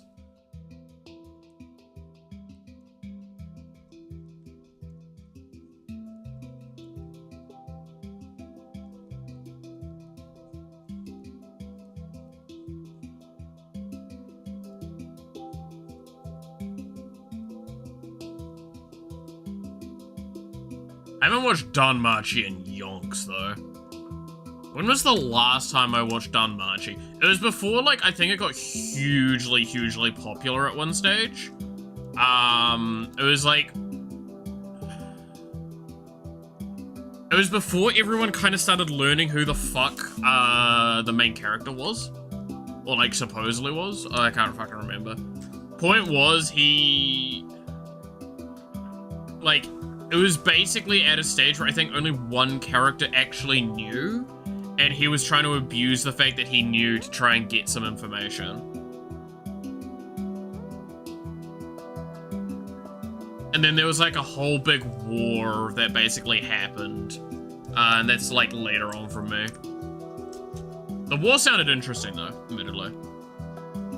Because it was basically, some of the gods fighting over this character a little bit.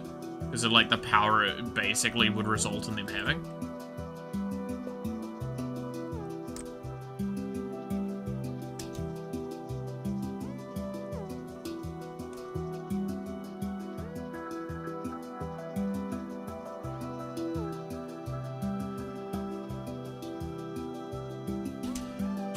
The studio is divided into 3 subgroups. 2 anime I mentioned was worked on group 2 and has been made by group 1. Okay.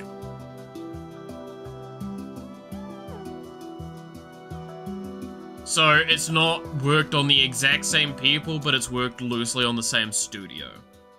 Which, there is a an important distinction there.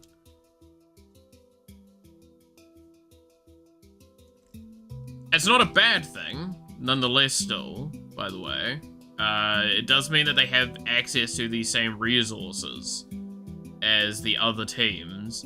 Just might mean that certain techniques might not be there. It's literally, I think, all it means.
It'll be interesting to see though. I mean, again, I need to still like catch up on like, I think it's 1 or 2 seasons.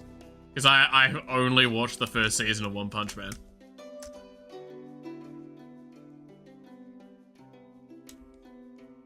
And I just kind of, I've dreaded looking at it properly because of like all of...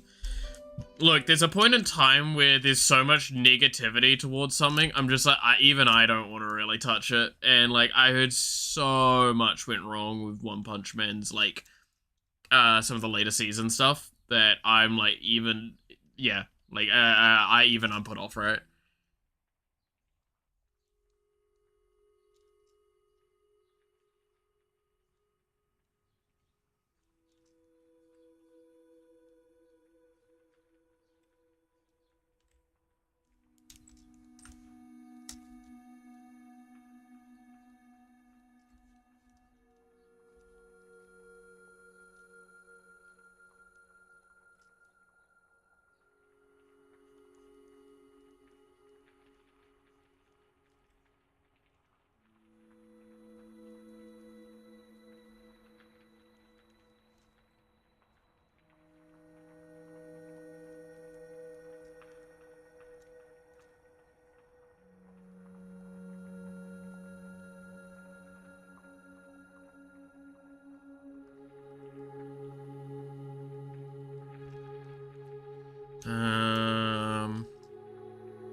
Like that, and then...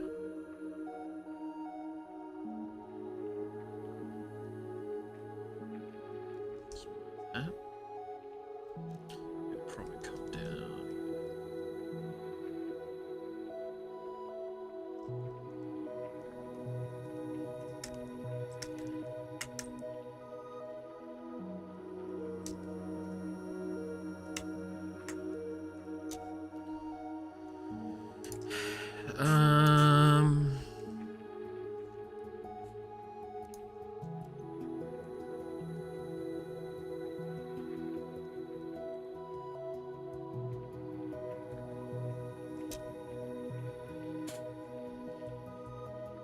Yeah. I get all the main stuff from that. Any details I feel like I'm missing in their design that would probably convey better. Again, I could do the ponytails, but I was just kind of like, I had enough of doing those like side ponytails, and it's really awkward to do at this angle. As well as like their hair's just kind of already flowing because they're in PJs, right?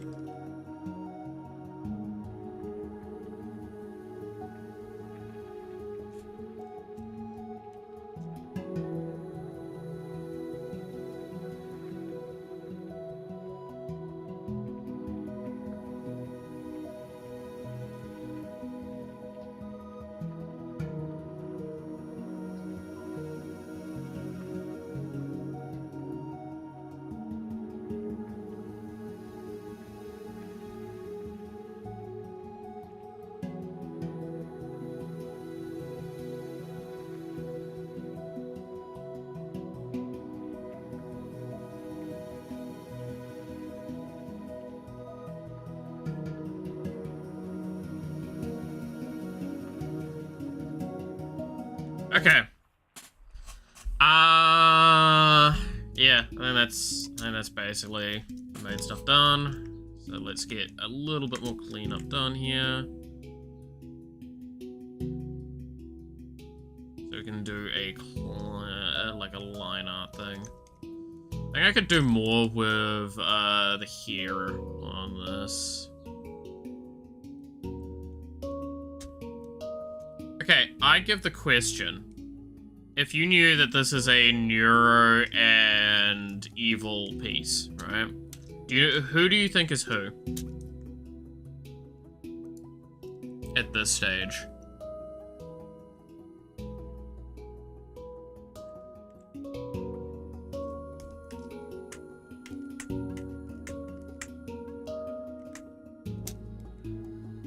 Given just the information that this is neuro and evil, who do you think's who? I'm curious to see what the thoughts would be for that. Evil on the right?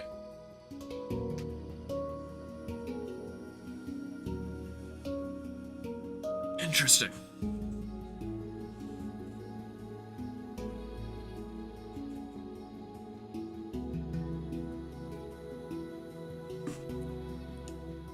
It's because of the good girl mentality, right? The, like, the more aggressive tsundere aspect that, she is. So you'd expect that gap moment, but, yeah. Now I pose the point, but also, isn't, like, evil weirdly protective of Nero? And she's, like, weirdly loving of her sister? Would it not make more sense that she's the one that's, like, protective somewhat in the way that, like, the cuddling is going on? Because it looks more to, again, the idea is, yes, Nero is on the right, evil is on the left. That's kind of why I went with dress more. Because I feel like I could see an argument that evil would be more likely to wear, like, a nicer dress to bed. And Nero would wear, like, actual just full-blown PJs. Right?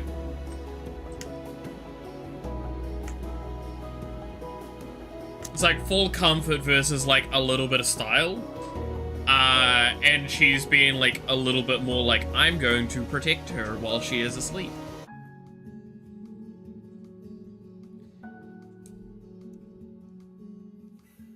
And, like, the sloppiness also kind of gives me the Neuro vibes, but you didn't hear me say that.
Okay, there we go.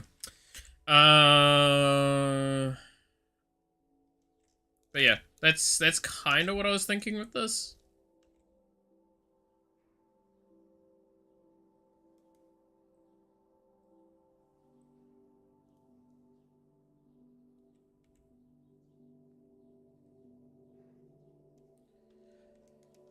I was tossing up a couple of ways to approach this, by the way.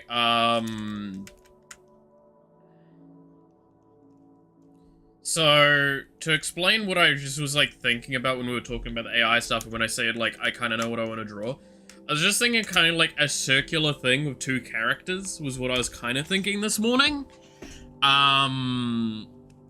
Because I got reminded of my Homura and Madoka thing that I've got, like, the figure thing behind me. I was thinking of drawing something like that, but then, like, I played around with it more when I was looking at some reference art earlier, and I like the idea of actually them just cuddling. And since we're talking about AI, I was just thinking of the sisters, right?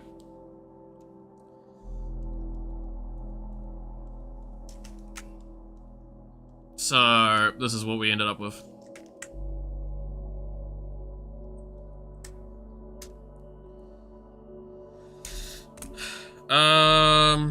Don't worry, it only took like 3 hours to get one piece of art done. Mainly it's because we were distracted talking about all sorts of other random shit.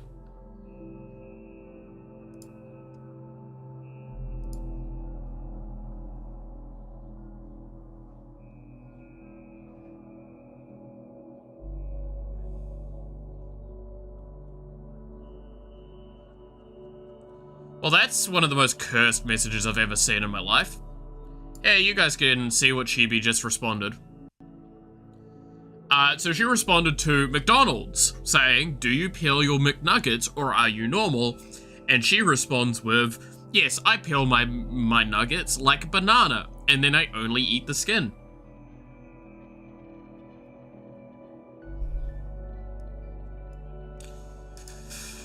Ah. Yes. Very reasonable.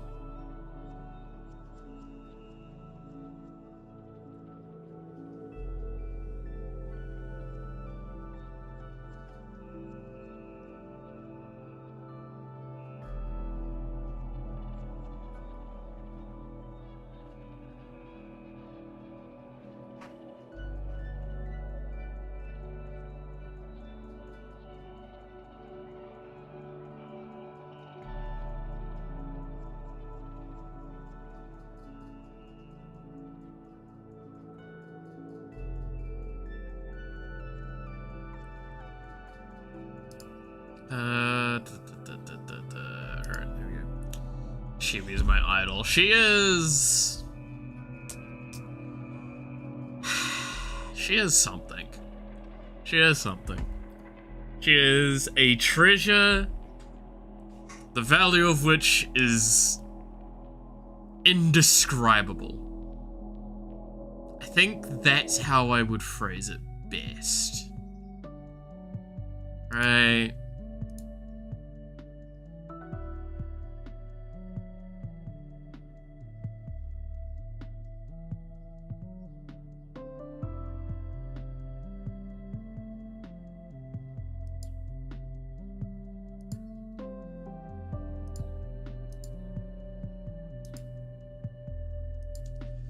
I can't wait to design her kit, by the way. I think, don't we have notes for it? I think she's one of the ones we have like a bunch of notes for her kit. Right?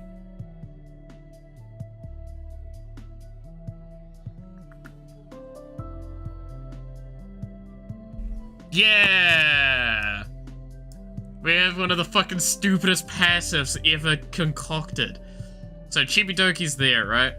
Passive, randomly summon a clone that copies one of your weapons but inverts your control inputs.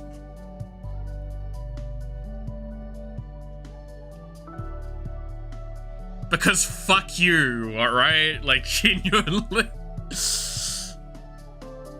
It's gotta be so fucking nonsensical. Like, I actually, again, Chibidoki is a character that I fully expect people are not gonna want to play if I design it the way I'm intending. Aside from people that actually just think it's fucking hysterical. It's equivalent to the energy of like that one weapon or the one like sticker in holocure, where it's like it inverts the direction of your weapon, right? And the reason that sticker fucking's dumb as shit, right, is that it's like you invert it and then you invert it again so it goes the correct direction. I fully expect Chibidoki's passive to be like, you summon a clone, it inverts a control, you summon another clone, it inverts that control back, and then it's just doing this constantly, but it's only going to invert specific axes, right? So it's just gonna actually be like the worst experience to control that character, but fuck me, that's gonna probably be quite powerful.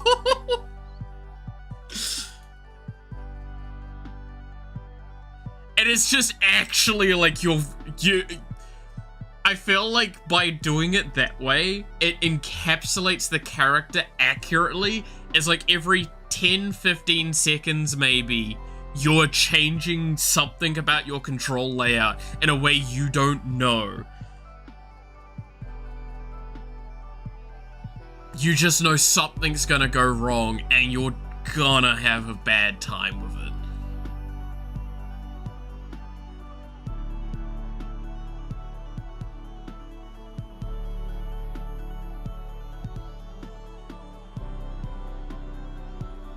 To be fair, I feel like that's why like some of these characters do just look really fun to design. It's because the outcome's gonna be amazing. Like Bao is one that I'm still pretty content with how it's gonna be designed, because it's all based around the fucking passive, right?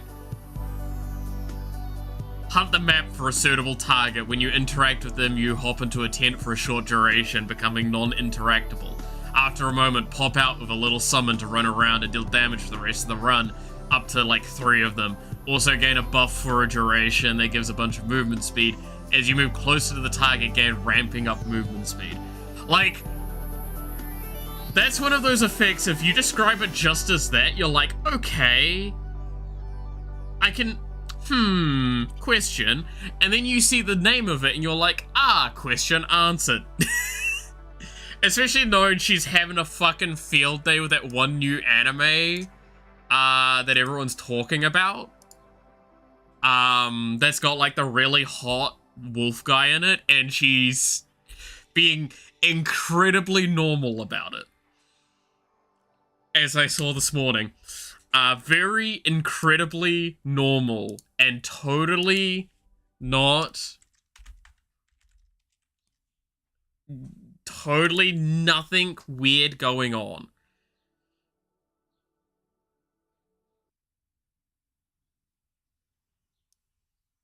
Totally nothing weird going on here.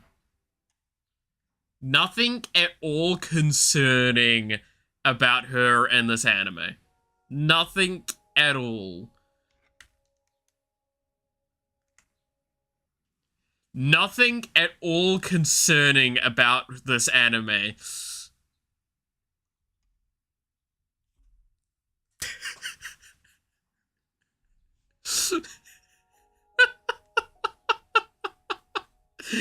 Oh no.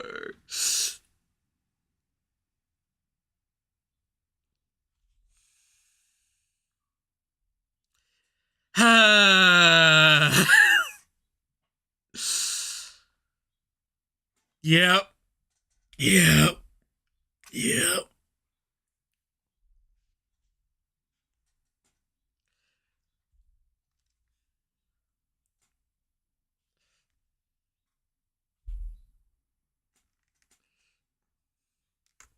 I hear the dramatic OST from Attack on Titan and I see Bao and a wolf-like person on one... Yeah.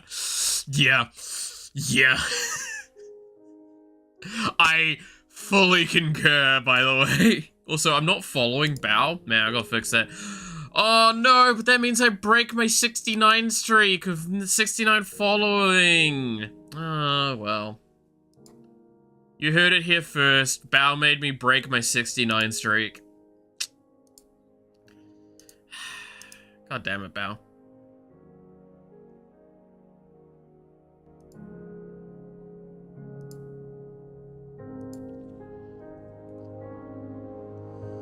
Now clip that one out of context.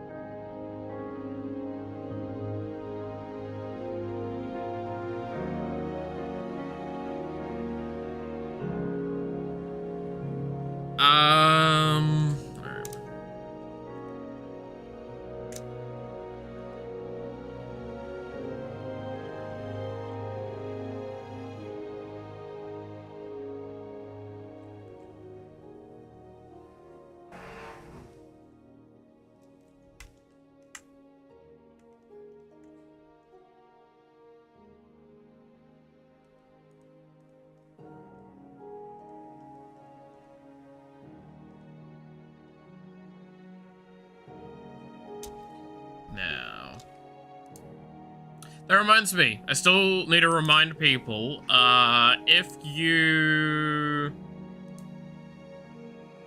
want to clip, like, take tidbits of dialogue I've said out of context and send them to me, please do.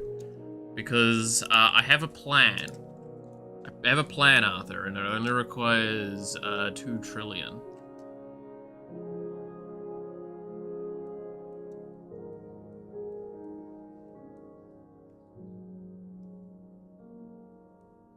I forgot the Hego.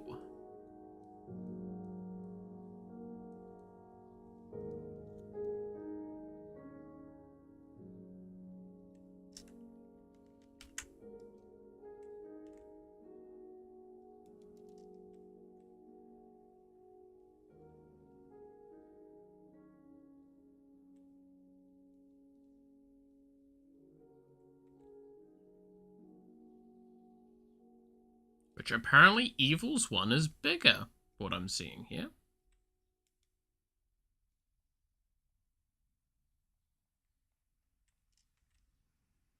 How the fuck am I gonna draw it for Neuro? That shit's like inside of her mouth.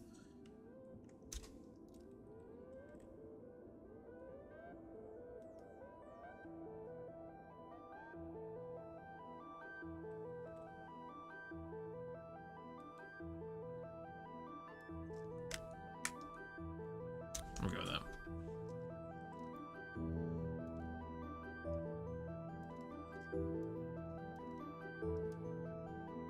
That actually came out a lot better than I was expecting. Especially knowing that started with the funny stick figures that people were saying looked like cowgirl style.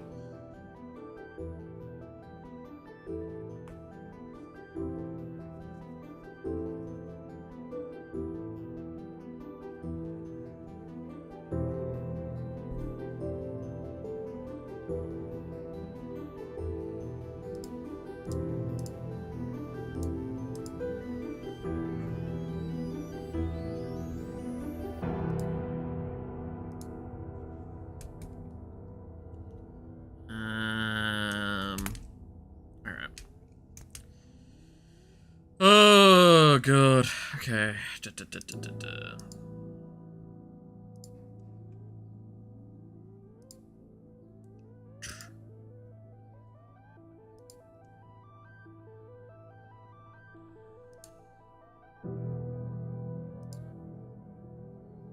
Added some of videos in the Discord. Oh no, is this what I think it is?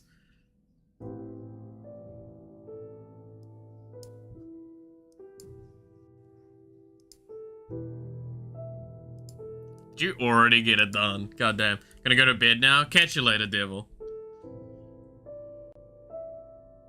Have a good rest.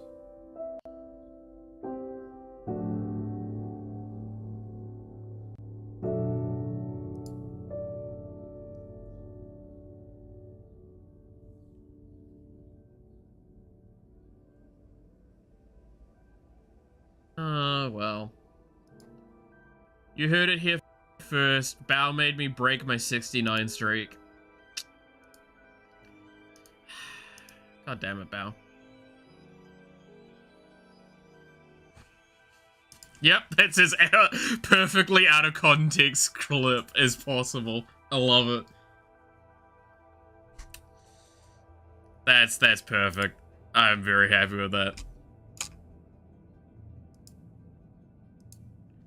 Alright, I'm probably not gonna go for much longer, admittedly, today, because I was kind of expecting today be on the shorter side, and the fact that I kind of, like, completed one solid piece today makes me happy. Instead of doing what I did last time, which was, like, 4 fucking extremely quick sketch-ups.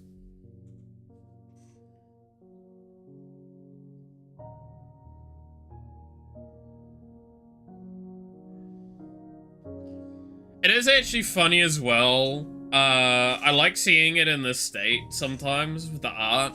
Because like, you can still see all of the like shape language and testing going on.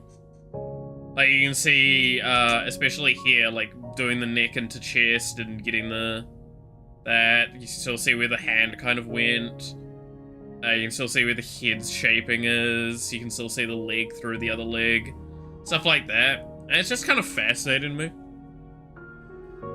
Like, we go further with this, we do clean lines, we get rid of all of that sort of stuff, and we just do everything properly. But it's just fascinating. It's just fascinating to me. I like this a lot.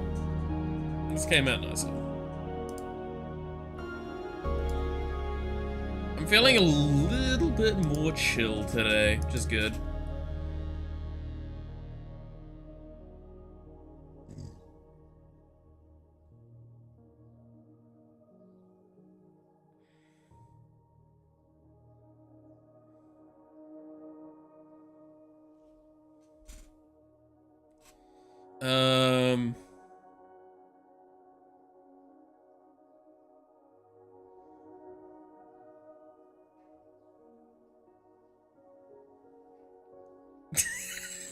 Oh, I saw it!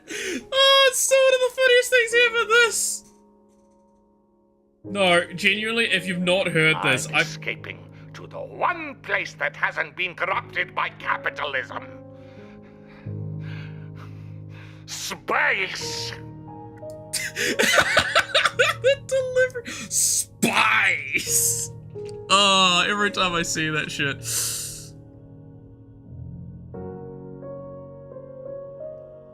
Oh, shit, that fucked me up a little bit.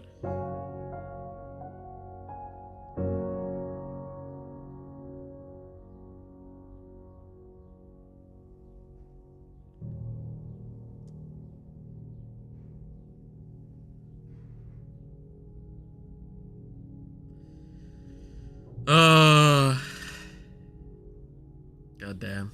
Alright.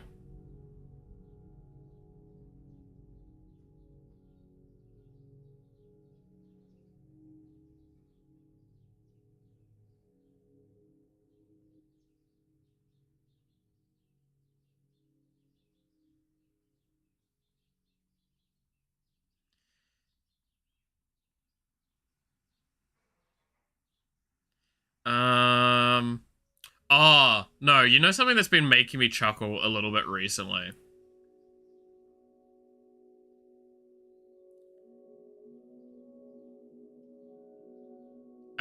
Is that, like, there's been a bunch of the VTuber, like, your, favorite VTuber or whatever, birth month? Because I always laugh at those ones, because it is literally the energy of, like, I hate fucking, astrology. Oh, yes, I'm this type of bread, whatever sort of stuff, right? That, every single one of them I've seen from this last week, I'm like, damn, I wish I was born in July. Aside from one of them where it's like, roommate gets to be Henya, and I'm like, I'm down with that, actually. I would be hella down to be a roommate of Henya. That sounds fucking hysterical. Like, sure, I'll have to probably cook a good chunk of her meals, but hey.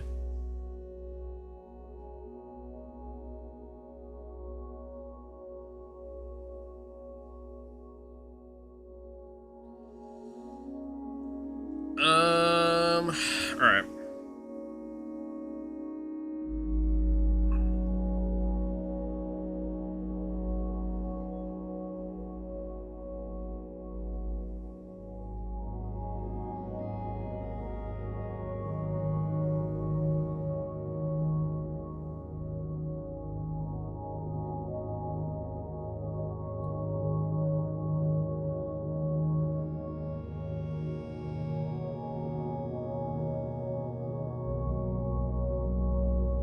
Oh! Interesting. Okay. Apparently Cinder's gonna be streaming today. She's, openly said, I'm not gonna talk about the stuff in the past, we'll move on. Nice. Good on her. 4 PM EST. When's that?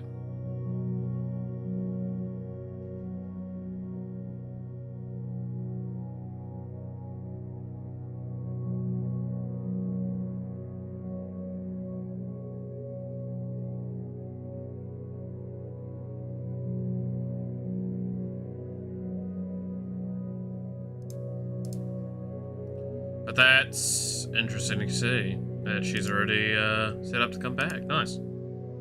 I wish her the best for moving on from everything.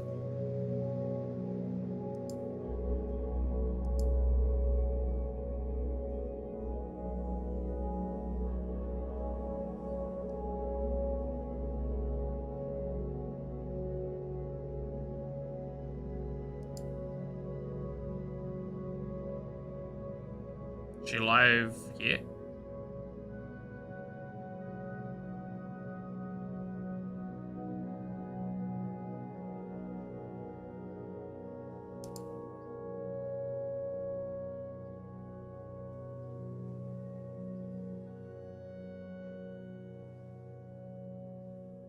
Looks like she's live right now, yeah.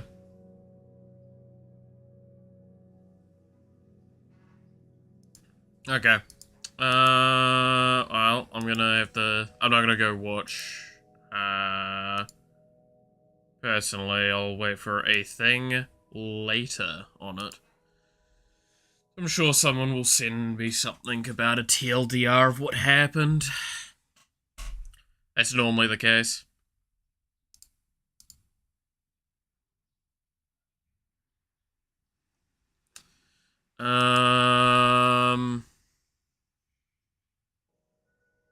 Alright.